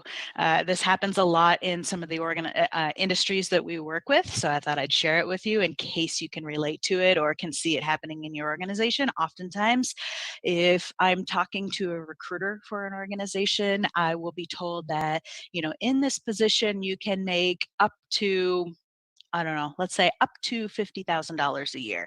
Either that's based on productivity or commissions or whatever it's based on. If you tell me I can make up to $50,000 a year, the information behind that is, based on high levels of productivity, based on experience within the field, based on X and Y and Z and all these things. But you know what I hear? I'm going to make $50,000 a year. That's what I'm hearing. I'm not hearing that up to. I'm going to hear you're telling me I make $50,000 a year when I come in, and then I come in here and maybe I'm only making $40,000 a year because I, haven't started making commissions yet, or because my performance hasn't been set yet for any performance-based bonuses or initiatives or whatever it is. But I heard, you told me up to $50,000. I heard $50,000, and now there's a gap in that communication between what you told me and what I heard and what I understand and what my expectations now are. So there's lots of ways to manage that. I'm not saying that you have to stop saying things like up to 50,000. It's just the way that you manage it on the back end. And that's a conversation for a different day that I could have for a long time. That's just one example. So who do we involve in a good onboarding process? So once you have your decision maker, you need to make sure that you know who your stakeholders are when it comes to implementing and executing on your onboarding program. HR is probably involved, leadership is probably involved, as least as a stakeholder. Hiring managers are probably involved. So determining who all needs to be involved in the process of building this program, and then we'll talk about executing the program. So it's always a best practice as far as change management goes to have an executive sponsor who will champion your program. So if you don't have a senior leader who is actively involved in building your onboarding program, at least have a senior leader who's going to champion the process, someone who you can go to and for support, for questions, and just to make sure that you have the backing of leadership, and then making sure that everybody who's involved understands the importance of their role, has that buy-in that this process is important and worthwhile. Once you have that, you should probably also determine how often is this group who's building this program, how often are we going to meet? It's probably going to be more frequently up front as you're determining what your objectives are, determining what your action steps are going to be, determining who all is going to be involved in the process and what tools and resources you need to give them. So it might be pretty frequent that you're meeting with your onboarding building group up front, and then maybe it can be not as much after that, but you need to kind of develop a cadence for those meetings to review and revise the program. And then once you have those stakeholders, you also need to decide, not everybody needs to be involved in building the program, but there might be some pretty key players who are involved in executing a strong onboarding program. Managers might need some tools and resources to help be a key player in onboarding new people. So what do we need to give them? What do we need to talk to them about to get them on board and bought in on the process? So anybody who's involved, HR, your orientation team, your hiring managers, your leaders, anybody else that's involved, they need to know why it's important that they are doing this process. That's the first key thing for getting anybody bought in on anything, is making sure they know why they're doing this. How does being involved in this benefit me? For example, if I'm a manager, I might need to know, why do I need to take the extra time to check in with all these people, or to have these expectations exchanges, if that's a way that we're going to go. So making sure that people know why. and that's pretty easy to know why it benefits somebody is, increased retention, increased loyalty, stickiness, all those good things. So, but communicating that to people that here's how it's going to benefit you to be involved in the execution of this program that we're building. You can also and should also probably involve the new hire in their own onboarding experience. So finding ways to involve them is pretty great because then they know what's coming.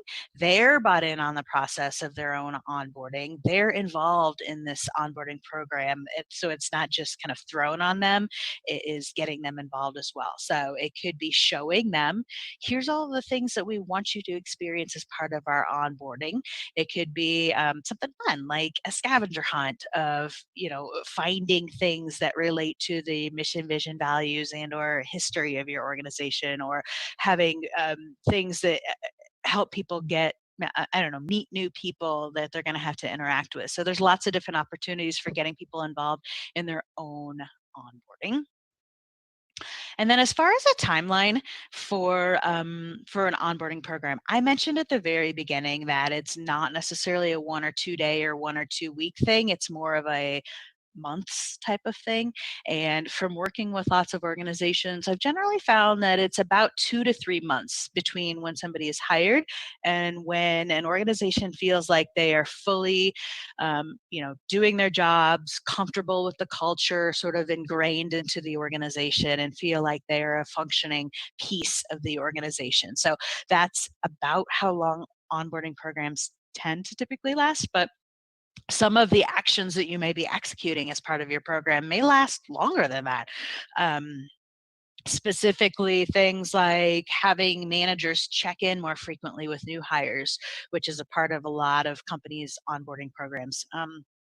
That could be even 6 months worth of those more frequent check-ins, sometimes even up to a year.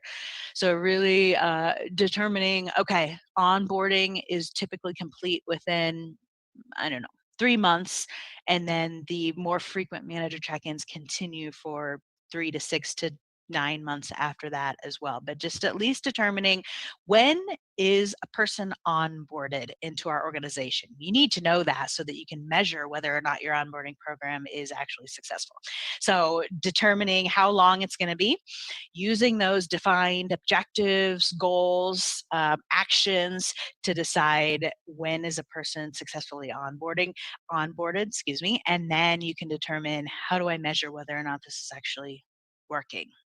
Another thing to point out that's on here is that successful onboarding can really start before the employee's first day. And that starts with that messaging that I talked about being consistent during the recruiting process and conversations, building those expectations, building working relationships by maybe having people reach out to somebody before they've even had their first day, just to kind of set expectations about what is your first day going to look like? Who are you going to be interacting with? What should I bring? What should I wear? What time should I show up? Things like that really can help start that relationship strong and make people feel like, okay, they know what they're doing. I feel good that I have made the right choice to come on board here. So that's a little bit about the kind of timing and timeline for an onboarding process. And then once you've got that set, you really need to figure out how you're going to measure success, because you've put all this work in to determine who's involved, who's deciding, what are your objectives, what are your actions. You want to be able to take credit for success if you have success. So you need to know how to measure that success, which is why the very first thing that we talked about was really being solid on what your goals and objectives are for a strong onboarding program. If you don't have that, you won't be able to measure success, because what is success if you don't have a strong objective? So revisit those objectives that you created. What does successful onboarding look like? What do we want it to look like if an employee has come on board successfully and is fully integrated into the organization? And then from there, based on those objectives, you can determine, how do we measure whether or not what we want onboarding to look like is actually what's happening in the onboarding process. So got a couple of examples of what success measurements could look like. Lots of organizations use their first-year turnover numbers to determine if their onboarding program is successful, especially if you're looking to onboarding to help you with employee retention. Oftentimes, organizations, at least that we work with, are looking at that first year retention number as sort of their mark of success. So if we have a successful onboarding program that is focused on retaining employees, at least to that 1 year mark, and keeping people satisfied and engaged within the organization, start with a baseline. Where were we before we built a strong onboarding program as far as annualized first year turnover? And then once you have executed on that program for a little bit, check again, see if your first year turnover numbers, your annualized numbers, are going the direction that you want, because that could be a really solid black and white number that can tell you if what you're doing is getting you what you want out of your program. Another one is actually measuring any of the actions that you've put in place as part of your plan. So for example, if one of those actions that you put in place for your onboarding plan is to have managers check in with employees at 30, 60, and 90 days, which is something that's very consistent, especially within certain industries. Healthcare, for example, very strong on 30, 60, 90-day check-ins for new hires. If you put that in place as one of the actions as far as your onboarding program, you can ask managers to track somewhere or jot down that they've had these check-ins with people. And if those are happening consistently, then great, people are executing on your program the way that you wanted to, the way you intended, and that's a measurement of success. If you're finding that a lot of managers are not complying with the process, or you're talking to new hires and they're saying, no, I haven't had any check-ins with my manager since I started, well, then we're not being successful in the actions that we chose to take for a strong onboarding program. So now we need to go back maybe and revisit, first of all, is this the right action to take to get us to where we want as far as our main objective? And if we still think that it is, then what do we need to do different or better to get our managers involved in this process? Do they understand why they're doing this? Do they understand how it will benefit them to have these consistent check-ins with their new hires? Do they know how to do it? Have you given them some sort of a template or a list of potential check-in questions to ask? These are all things to ask if you're not being successful in any of these measurements. Is have we set them up for success properly by telling them why we're doing this, telling them the benefit to them is by executing on this, by giving them the resources and tools that they need to actually do the things that you've asked them to do, and then to reinforce those new behaviors that you're asking people to do. So if you've asked managers to check in with new hires at their 30, 60, and 90-day mark, and you have managers who are doing that consistently well, recognize that behavior, give some appreciation, give some recognition, support those people in their new behaviors, because that's just going to drive that behavior to stick. Some other measurements of success that our clients especially use, and a lot of organizations use, whether it's with us or with somebody else, is doing some survey or assessment work to check in on what's happening. New hire surveys are pretty popular with organizations to find out how that onboarding process has gone. So usually what that looks like is if you determine that your onboarding program, that somebody is successfully onboarded after 3 months, then maybe we would do a new hire survey check-in at the 4-month mark, or maybe even at the 3-month mark, just to find out, okay, how are you feeling after you have been through the process? What is going on? What's happening as far as your perceptions, your expectations that you have? And then you can use that information to see, okay, are the feelings, perceptions, expectations that people have at this point in their tenure, are they matching what we want people's expectations and feelings to be at this point? And if not, we need to make some adjustments. So Oftentimes, when I've worked with clients on the new hire onboarding process, one of the things that we've done is we've taken some of the pieces of their onboarding program and incorporated those into the new hire check-in, so that we're asking questions about whether or not things happen. Like, did you have a 30-day check-in with your manager? Did you feel welcomed to the organization on your first day? Anything that we want to check in on that was supposed to have happened in the onboarding process, we can ask about that in the new hire survey.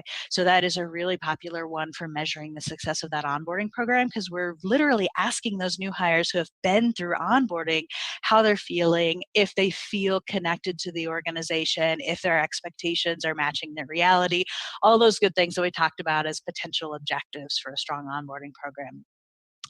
Stay interviews are another good one. Stay interviews, their popularity kind of ebbs and flows, but I think it's a really great way to find out, okay, not only not necessarily how the onboarding process has gone, like a new hire survey, but what at this point is keeping you at this organization, and what would cause you to consider leaving the organization. And that's another really good way to find out where people are at. So maybe this would happen at the 6-month mark. So you've been through onboarding, you've been through that experience, and you're kind of in your job doing your thing.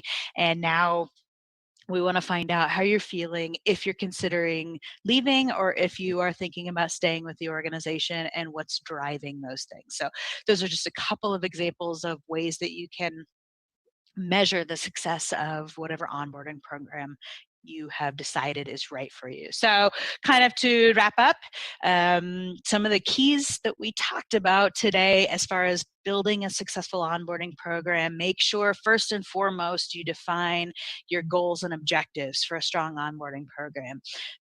You can't create actions, you can't execute, you can't measure success if you don't know what your ultimate objective is in the first place. So gather a team together, determine who is going to be your main decision maker and who else is going to help with this process, and use that team to determine what are the goals and objectives of a strong onboarding program. Once you have that, then you can start to create your actions.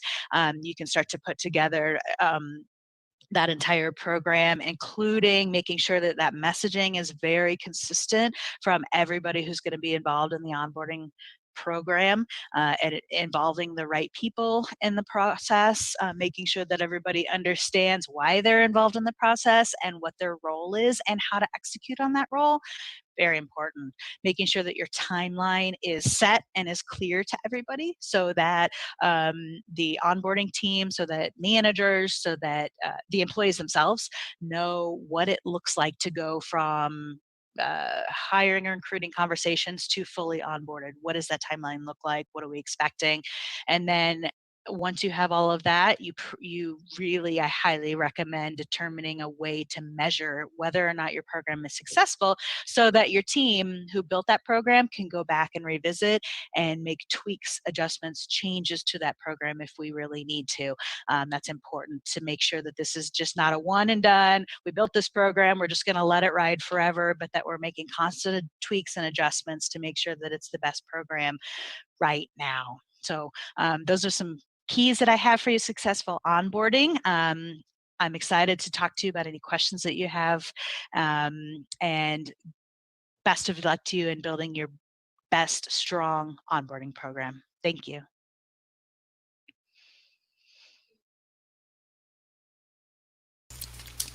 Awesome. Goodness. I'll be honest with you for a second there. I was worried after Georgia's session this morning that all the excitement and inspiration, everything else, that people would be like, okay, here we're coming into Megan's session, and it's like a tactical, like hardcore, this is how you do onboarding well.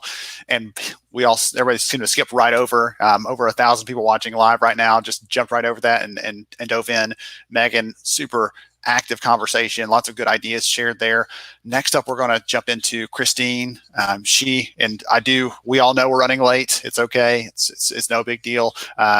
We had some good stuff to add in this morning. It was very, very much needed. So Christine's coming up. She's our last speaker. We'll have a fireside chat, and then we'll have an intermission. After that intermission, we'll break and transition to a different LinkedIn Live URL so we don't blow things up again. But Christine is going to talk to us about organizational trauma. And I have a sense that some of the conversation will be around caring about people, supporting people, if I had to guess, and it's going to be right in line with what we've heard from the other speakers over the last few days. So let's jump into the conversation with Christine.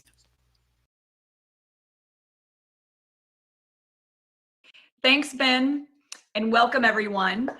Today we're going to be talking about organizational trauma, particularly in how organizational trauma affects your employees during this COVID-19, post-COVID-19 pandemic.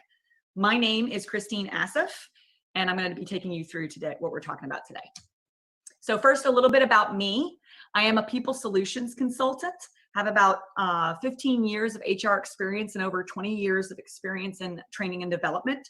I'm a frequent trainer for HR and tech conferences across the country. I'm currently a content writer at Paradis Group and other publications, and you can find my website at hrtact.com, or you can find me on Twitter at hrtact. And my background is in business management. I'm also currently a grad student in the field of industrial and organizational psychology, IO psychology, which if you don't know what that is, that's basically the study of groups of people in the workplace and try to figure out how they use their behaviors, how to motivate them, how to increase their performance, and basically just how groups of people work together. So that's a little bit about me. Let's get started with what we're going to talk about. First, let's talk about what is organizational trauma. So organizational trauma is when a group of collective events affect the organization in a harmful way. It can be seen as something that's just a single devastating event, for example, like a workplace shooting, or a series of small events like layoffs, or maybe a few poor performing quarters that happen back to back to back. It can also be something that grows slowly or happens suddenly, and it could be something that kind of exists within the organization and just get worse or festers and creates kind of that traumatic atmosphere, kind of an unaddressed issue. Trauma is naturally the way our bodies respond to a threat. As humans, our bodies are evolved to respond to threats in that fight or flight response, as if a man-eating tiger is coming to get us. And we act quickly to recover from those threats and create new procedures and new ways and new methods of communication. And we end up being more productive and calmer and reacting to these. So in this current environment, a lot of us were very quick to respond to the working from home and how to do things and new procedures and new safety protocols. And we tend to be a little bit more productive and a little bit calmer in the way that we do that. We get real focused because we realize it's an emergency situation. And this is very natural and normal, but our nervous system can only handle that reaction and that pace for so long. So our body gets tired after a while, and we kind of adjust to that routine. And so does our workforce. They get productive, maybe they get focused and everything's new and different, but then after a while, it kind of gets old and the past becomes the past. And then what happens is we're still left with the trauma that we faced during that emergency time. And those feelings and concerns, they still exist within the virtual walls of our workforce. So it's important to understand that for individually, for yourself, as well as for your employees, you may still be dealing with some trauma, and collectively your organization is still recovering. So what we're really talking about here is the mental health for you and for your workforce. And as HR professionals, we tend to kind of abdicate the responsibility of mental health to our EAP program. And that's not really the wrong thing to do. However, in doing so, we may have removed the care and concern that comes with the mental health in our culture. We lose the ability to kind of openly discuss it, share it in the hallways, and show that our organization truly cares and isn't afraid to discuss mental health.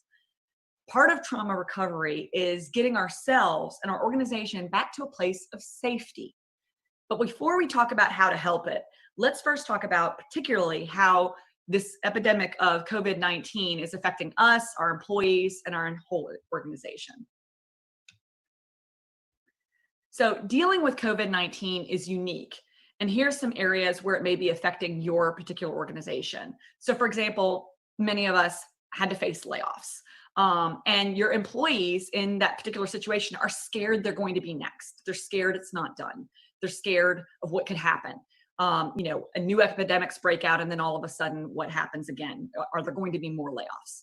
There also could be survivor syndrome, right? Sally was fired, but I wasn't. So I feel guilty and shamed. Maybe I feel like I wasn't as good of an employee as Sally, or Sally was here for many, many, many years. And so there's that survivor guilt that's apparent there. And some of your people are dealing with that. Also, it's a global pandemic, and we're still dealing with that. It's a news overload every day. Some people are going to be addicted to that and can't step away from it. People are going to be angry at the state of the world, angry at the government, angry at their public officials, and just all around just really, really concerned about what's going on. There's also going to be a lot of unfortunate deaths that have occurred, either internally within their own family or their own sphere of influence, or externally, just knowing the count that's happening during this trauma. So family members, coworkers, the climbing totals, that's all going to affect how your employees are dealing with things.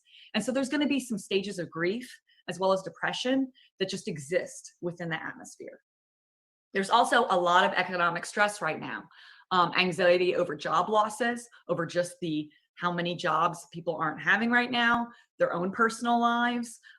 Maybe they have themselves, either their own immediate family or other family members who have lost jobs. 1 in 4, as of right now, are currently not employed. There's going to be financial issues as well, whether or not, if one of their family members is not employed, now they're having to try to make ends meet, trying to figure things out.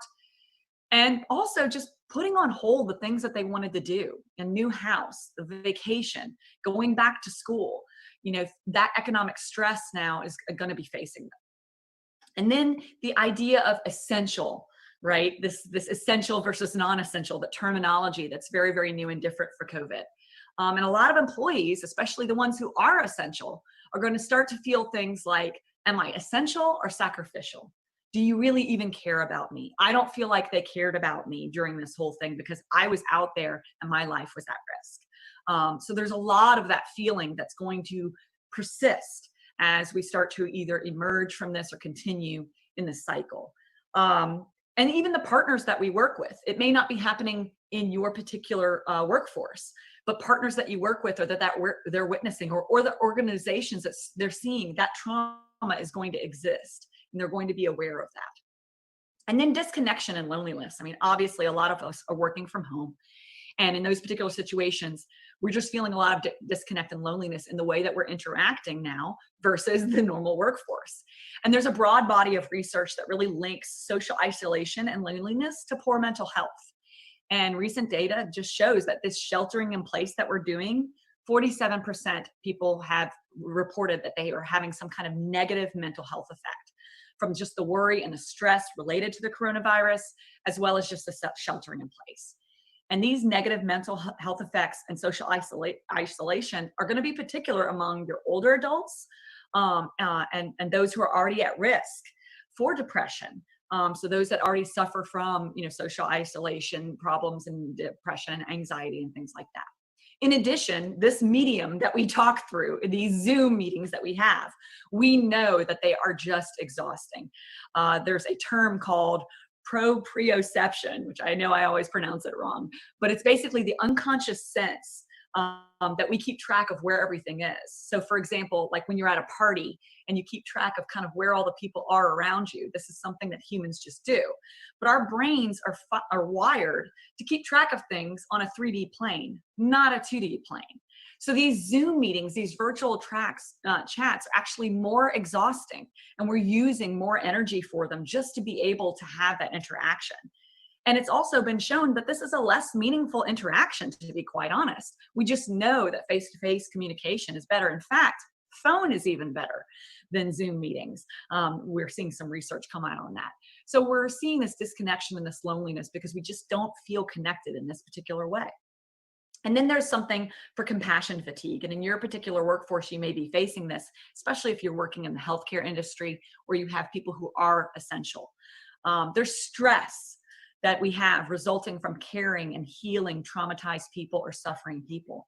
And we could have a deep feeling of suffering and empathy to the point of exhaustion.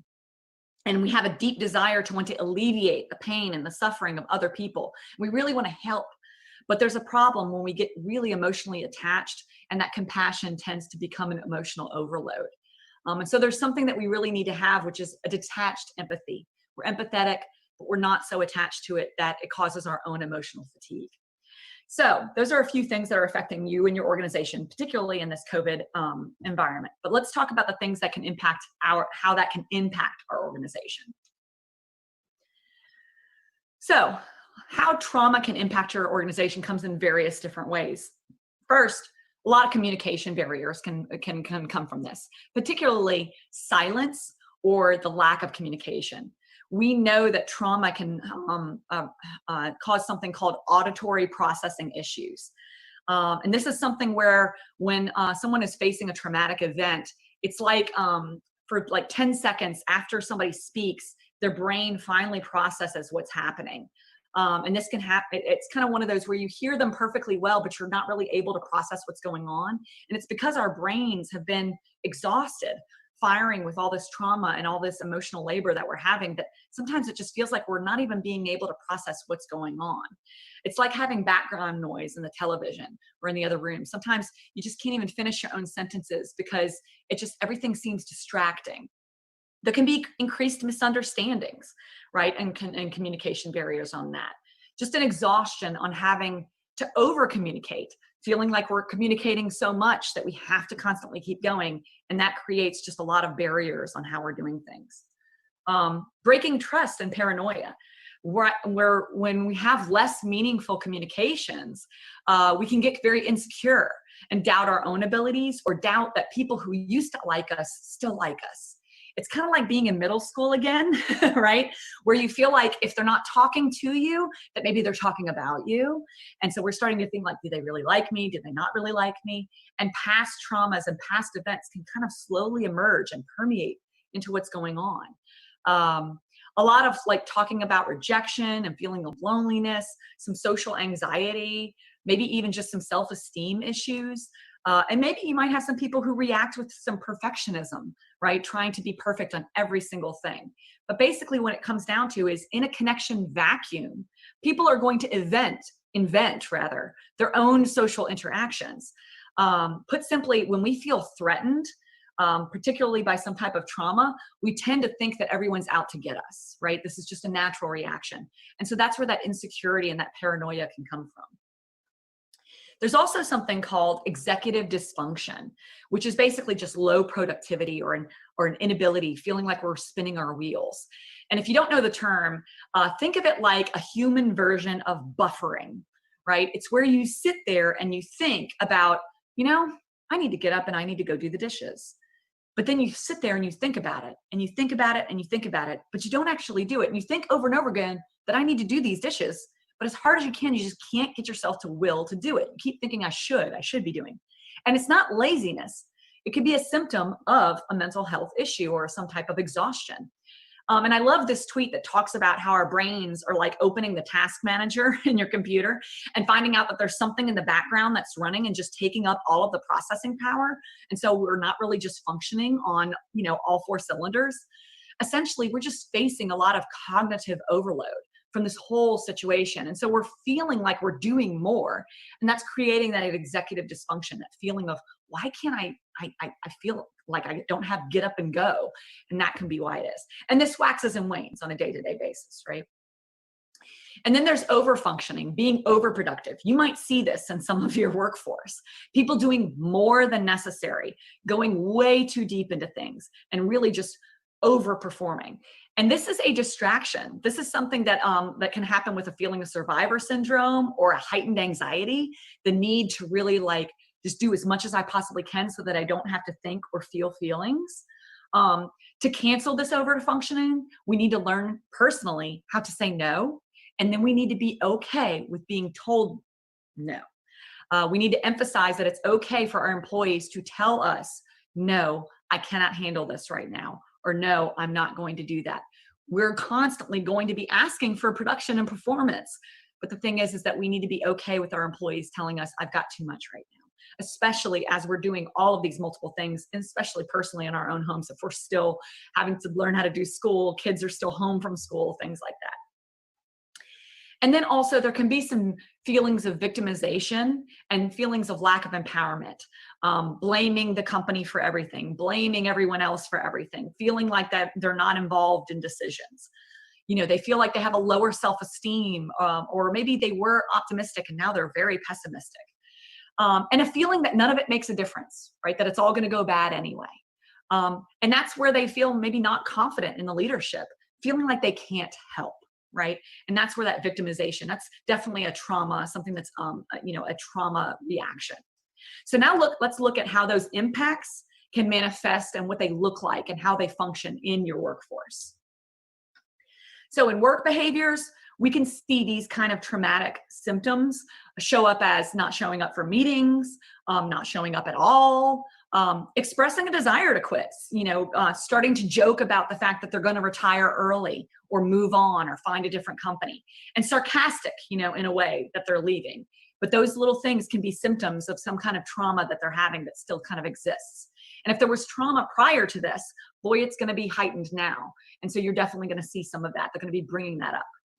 Also a lower performance, like we talked about with the executive dysfunction, not meeting the deadlines, not producing the work like they have before, as well as short emails, short responses, sarcasm on emails, or emails being interpreted with a little bit of callousness, not showing up for the Zoom socials, right? Just not participating in things that they used to participate in before. There's also this thing called disassociation, or what we call the bell jar feeling. It's where you feel like there's kind of a glass between you and everything and else in the world. It's like that glassy effect, or they're kind of separated. There's like a wall or a barrier between everything. And a feeling of just exhausted and blah, blah, blah. Kind of that Charlie Brown, wah, wah, wah. I'm not really listening or paying attention to everything. And then also just not being interested in hobbies they once had before, angry, irritable, very easily triggered by something that's, seemingly small and insignificant, but all of a sudden they get really angry about it. They're just not able to process emotions very well. And then there's that talking about traumatic events that have happened before. They keep reliving it over and over and over again. They're really still processing these events, and they're constantly obsessing over what happened. And that's an indicator that they just really haven't really been able to deal with those feelings that they have on that. So all of these are symptoms of anxiety and depression and mental health that really impact the work that they do. So how can we as a human resource department support our employees during this time of trauma recovery? So the first is reassurance. Remember, I talked about safety before. We need to get them back to a place of safety and security. Job security, physical safety, the actual physical PPE requirements, the distance, all the things that we need to do, taking their temperature, they need to feel safe, but as well as emotional safety. Reassure them they're safe. Let them know that it's okay if they feel upset. Share with them how you plan to deal with your own stress so that they can learn from you. Amplify the positive and the hopeful stories as well. Just start to ask yourself questions like, how can I make my employees feel safer? What are we certain of? And how can I spread those good vibes by sharing those good stories? Give them that reassurance. Also, building resiliency. Education and practice on trauma, stressors, how to deal with them. So for example, social support, things like, I'm here, we're here for you if you need anything. Reminder on how they have overcome stress and bad times in the past. Giving them reminders that setbacks are impermanent, right? Hey, you've done this before. We've seen you go through this. If this is just something temporarily, you'll get on the other side. Also, like lowering expectations, right? Just really being able to say, hey, you don't need to do this much, right? Take your to-do list, knock 3 things off of it. Increasing confirmations, what we call micro confirmations, strengths on how they're doing. Hey, you've done this well, you do it well before. Instead of, big thank yous, little thank yous along the way that can help just really keep them going. And then help them to focus on what they can control. That's really a helpful thing. What can you do today? What can you control today? How can you react to that? Also taking a holistic mental health approach. I like the acronym BASE, which stands for body, achievement, connection, and enjoyment. Body is really, emphasizing healthy meals, showering, exercise, taking care of your body and the physical things that they need, as well as achievement. What's one goal that you can complete today? What's on your to-do list? How can you cut that in half? Asking them to help them with their regular routines. What are some routines that you're creating for yourself? Even in some cases, giving them more directional leadership, a little bit more authoritative directional leadership can help create a sense of safety. Sometimes we're in an anxiety and emotional state. We need a little bit more oomph to help us out. So giving them some gentle accountability in that achievement area. And then connection. And we know that this is hard to do when we're so isolated and separated away. But, fun things, company trivia, doing a pet Zoom hangout where we're only allowing the pets on the video, calling them one-on-one, doing, daily check-ins, things like that, where they're having that connection on a daily basis. And then just fun, just some enjoyment, some fun, movie watching, music, dance-offs, lip sync battles, or maybe just nostalgia, showing old pictures of the way things used to be, having an old storytelling of, past times and past events that we've had in our company that really made us happy, allowing ourselves to have that shared laughter, that shared connection, that shared fun. And then I'm going to overemphasize mindfulness techniques as being something that not only you educate your employees on, but help to participate in with.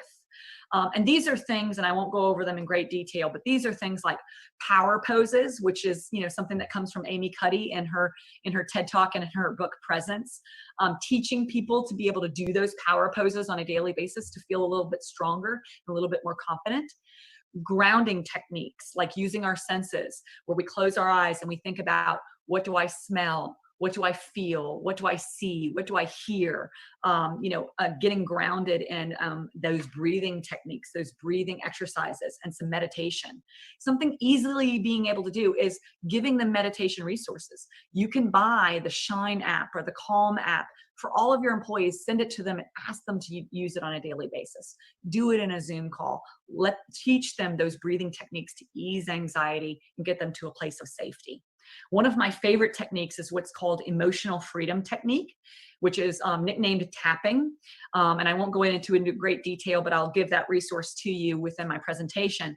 But the tapping technique is a great technique that really helps to connect the body with anxiety problems that we might be having. And when we face trauma, sometimes that trauma can get triggered by certain events, the news, what's going on in home. So teaching your employees some of those mindfulness techniques, like the grounding and the breathing, meditation, tapping, can really be able to help support them during that time of trauma that they're facing. And then honestly, being honest, right? And being more vulnerable. Transparency is vital right now.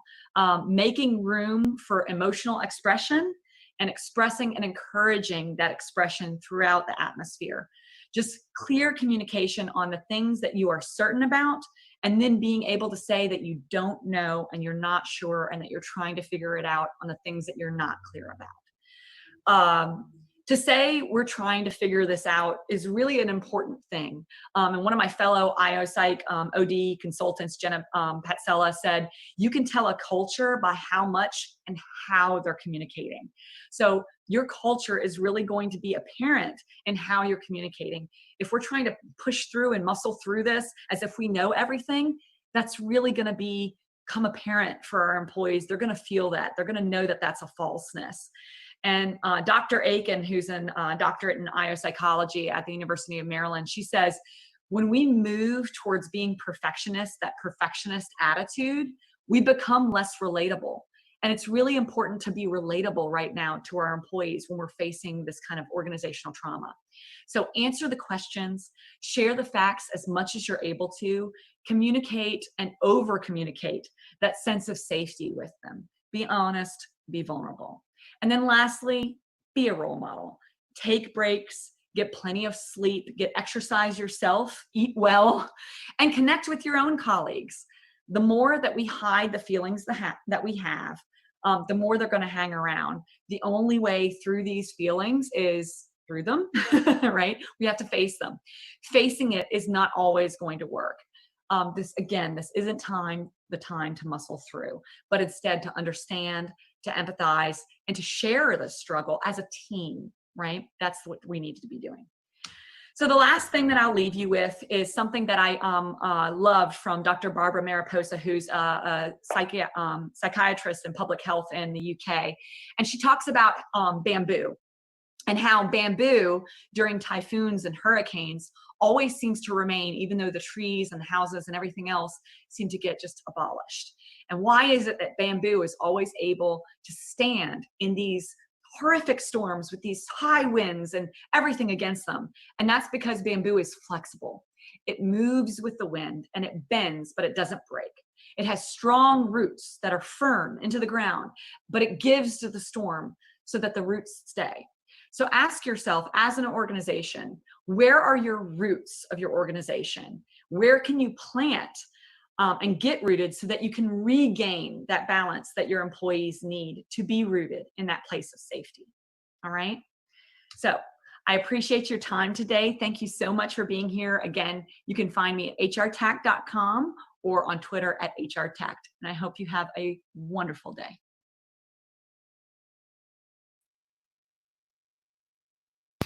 Goodness, I really enjoyed that, Christine. Thank you so much for sharing those ideas, those insights, those tips. Great advice there. And some of it logically makes sense, but you don't stop to think about it. And one of the things I saw several people in the comments saying specifically is, we just need to model this for others. Tell them it's okay to not always be okay, and share your own story so that others can see, like, no one has it all together all the time. So our last conversation before we have an intermission, our fireside chat here, I get to talk to Sam Herring.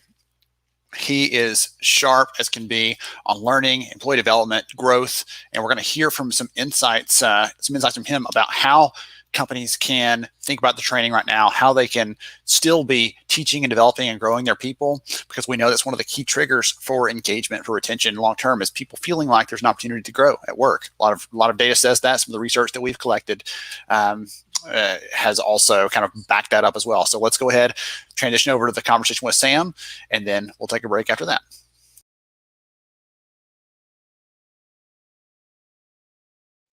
Everyone, welcome back to HR Summer School Fireside Chats. Really glad to have you here, and so excited about our next speaker. I'm talking with Sam Herring. He's really sharp. He's a great leader, but he's also focused on the L&D space, and we'll let him tell more about what he's about in just a little bit. But first, welcome, Sam. Hey, Ben, how are you? I am really, really doing well, sir. I'm so excited to have you here as part of the conversation. And I'm going to go ahead and invite the audience as we're going through this. If you have a question for Sam, you're curious about the work he's doing, go ahead and pop a question in there. We'll make sure and get those answered for you as we're going through the conversation today. But I want to take a minute before I want to get to your official bio in a second. I want to ask you a question though, just to kind of break the ice a little bit. Let us know more about who Sam is. Tell me about a learning experience you've had that impacted you on a personal level. Yeah, thanks, Ben. So I had a powerful learning experience when we went through the process of spinning Intrepid out of a prior professional services business that we built and sold to Xerox. And so we had this small fledgling collaborative learning technology business, and we spun it out to be an independent company. So we went through all the highs and lows of achieving different milestones and struggling along the way. Through that classic entrepreneurial experience, getting your customers, your flagship customers, getting the cash flow break even. And ultimately our objective was to find a strategic partner that we could combine forces with, and that could invest in Intrepid and really believed in our vision and could take us to the next level. And so we're really excited to have become part of VitalSource Technologies. But there were lots of trials and tribulations along the way. So it's classic learning by doing.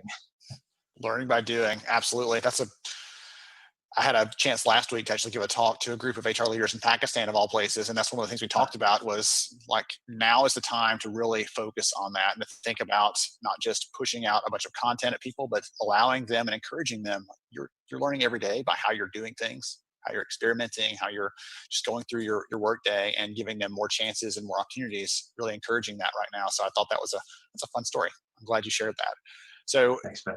Tell us a little more about who you are, what you do. So I'm the co-founder of Intrepid, and I chief bottle washer, used to clean offices and so on. No longer.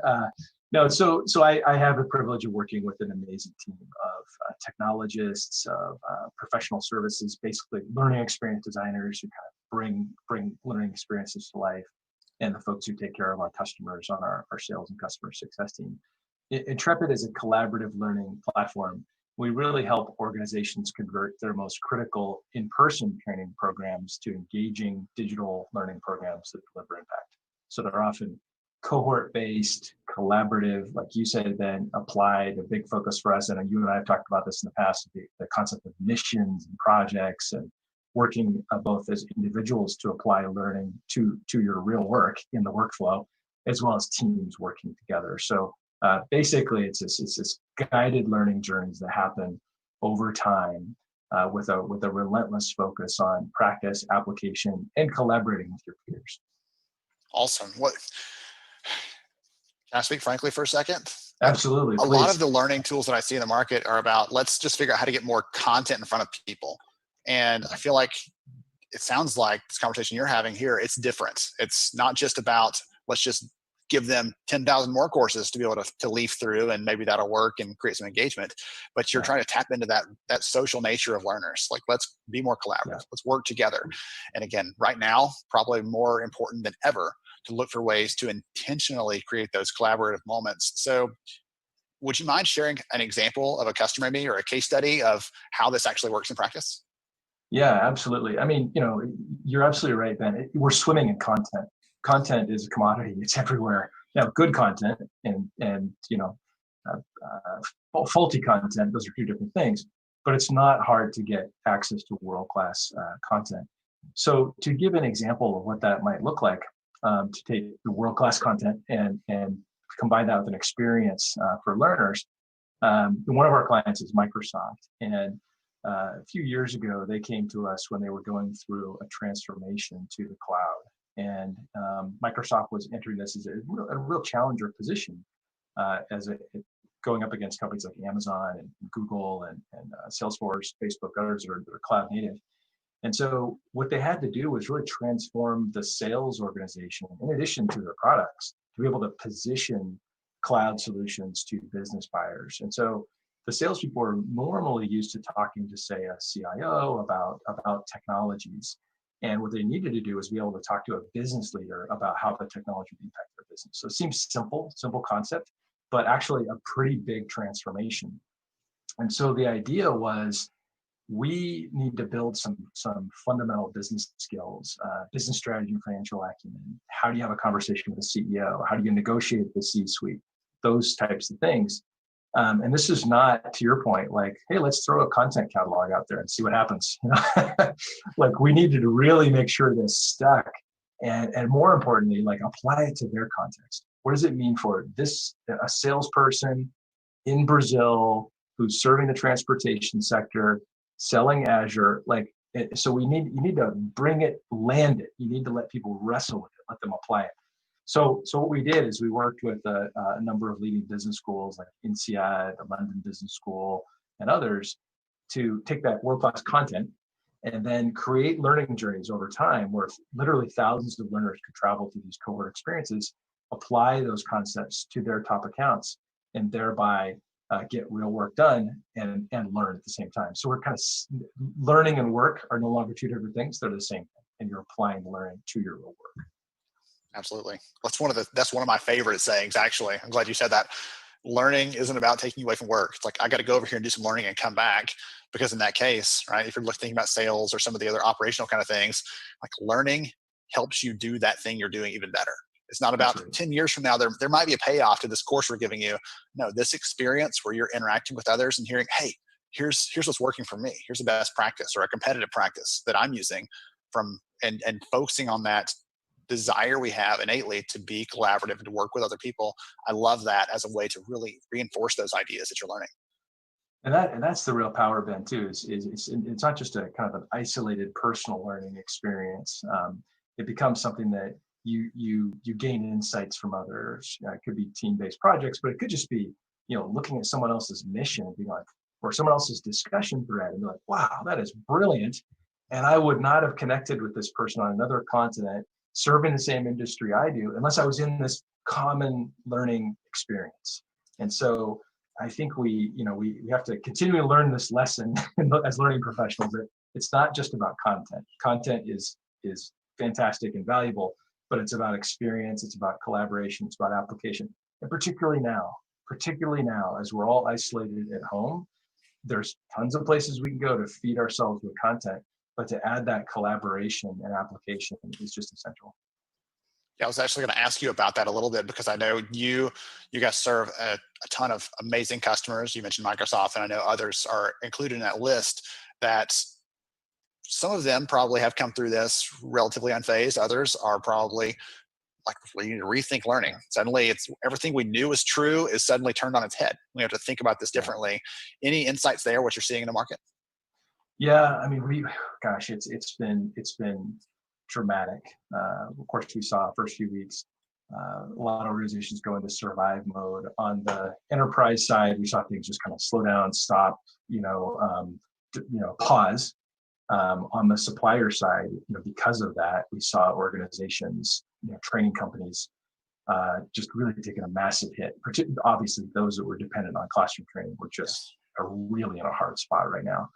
So we have seen incredible engagement, both with our existing customers who are already serving. We're saying, hey, we can use that. We were to use the platform for onboarding. Now we can use it for leadership and sales and strategic transformation. So we've been seeing incredible engagement there. But we also serve training firms, training providers, consulting firms, business schools, and they have been hungry to engage as well, because their go-to solution, the classroom, doesn't exist right now. So we have seen a lot of change there. What I would say is probably the biggest modality focus, not surprising for everyone listening today, is the shift of the ILT, virtual classroom training. We saw a very dramatic lift and shift approach. And our thought on that is like, that makes a ton of sense. It's fast. You can deliver it ubiquitously. You can get it out there. It's a fantastic, what I saw on the academic side, calling it emergency response training. And I think that's the right way to think about it. I do believe that over time, that's not going to be sufficient. Like you can't show up. Let's take the analogy of being a carpenter. You can't show up on the job site with a hammer and tell your team that they should saw the boards with your hammer, right? I mean, there's a different tool you need for different learning situations. So we believe that there's going to be a shift towards, because we're not going to get out of this right away. This is going to take time to get through this situation. That there's a need for a digital blend, a way to think a more sophisticated way about combinations of synchronous, asynchronous, time-based learning. In the same way that we talk about blended learning, no one imagines that the classroom is being the be-all, end-all. You're going to flip certain pieces on the front end, you're going to reinforce on the back end. Why would it be any different for VILT, for synchronous live online? So same idea as a digital blend. That's what we see happening. I actually had a talk with a chief learning officer the other day, and we're talking about what they were seeing in their own business. And he said, it's like, I'm trying to think of learning in the age of social distancing, right? But you said we've relied on this ILT, instructor-led training, classroom training, lecture as a format, and it almost has become a crutch for other more innovative ways of learning, and potentially even better ways of learning. And so I love the kind of the digital, the blended piece you're talking about here, because you might find out on the other end of this that you're able to teach your people, they're able to retain more, they're able to perform better, because training isn't about training, it's about helping to perform, right, and engage your people. So it's awesome to think that at the end of this, ultimately, it could be to the better in some of those ways, to be able to teach people in a better way and to help them to really understand and develop those skills in a more collaborative sort of sense. So that's exciting, I think. Hopefully, fingers crossed, that we see a silver lining in this kind of thing. If someone wants to connect with you, wants to learn more about Intrepid, the work you guys are doing, what's the best way to do that?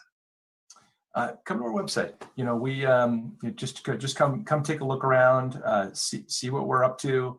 There are many ways to connect with us online. You can sign up to contact us form. We have blogs.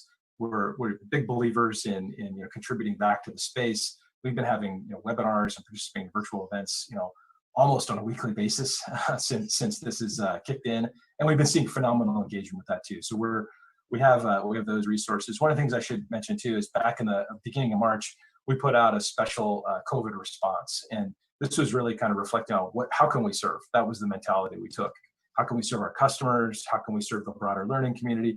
And how can we serve healthcare? How can we serve first responders? How can we serve doctors, nurses, and so on? And one of the things I'm most delighted about, Ben, is a major healthcare organization who actually took us up on our offer, which was to provide our platform for no charge. This particular organization, used our platform to cross-train nurses who were had operating room duty, which obviously with elective surgeries and procedures going down, they were not busy, to transform them, cross-train them to be ready for COVID care.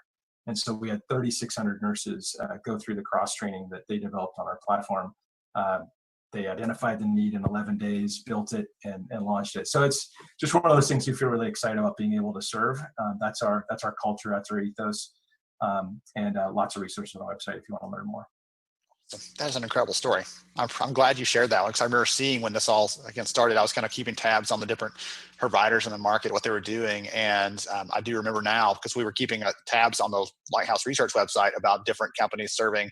And I put the Intrepid link out there, like, hey, here's how they're doing this. If you're in healthcare, go check this out. So that is so fun to hear that they were able to serve the people in the middle of this because of the work that you and the team were doing. That's phenomenal. I really appreciate you for taking some time to join me, Sam. This has been great. Absolutely. Thanks, Ben. Appreciate it. Absolutely. To everybody else, hope you enjoyed this conversation. Be sure to check out more HR Summer School coming right up.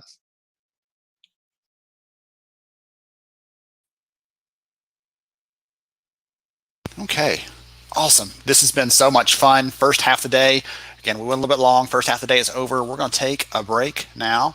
Let's get this pulled down. We're going to get our intermission stuff set up so we can get our trivia game going. All right, I'll bring these slides up for you. Okay, couple of things. Quiz is live. The link went out earlier today. If you did not get that link via email, make sure you're checked your spam so you're not getting those things dumped into the spam folder. But also, we're putting them here, bit.ly/HR-TUE for Tuesday. This is our link for the day. No Googling. The team said, please tell everybody, no cheating, no Googling. Have fun with it. It's not like you're winning $1 million prize. It's just a fun way to jump in and have some engagement with this. So there were enough perfect scores yesterday. They said, let's remind people there's no stakes here. No one's gonna have any negative impacts if you don't know the answers. Just have fun with it. They actually have a really cool tool on the back end that even if you don't get the answer exactly right, if you guess something and you're close, it will know it's the right answer or the wrong answer if it's wrong. But it'll know close enough so it can tell those things. They told me that also their record is 300 participants playing at one time. So let's blow that up. Let's try to break their record. Go in there, take 2 minutes, play that. We're going to have that open for the next 10 minutes or so for you can play the trivia game, and then results will be sent out if you participate to you. All right, we're going to take an intermission, take a breather here on over at HR Summer School HQ, and we'll be back to you shortly. Thanks.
Hey everyone, we got 5 minutes left on our intermission. That is 5 minutes, and we are going to kick off this live stream. We're going to move over to the new one.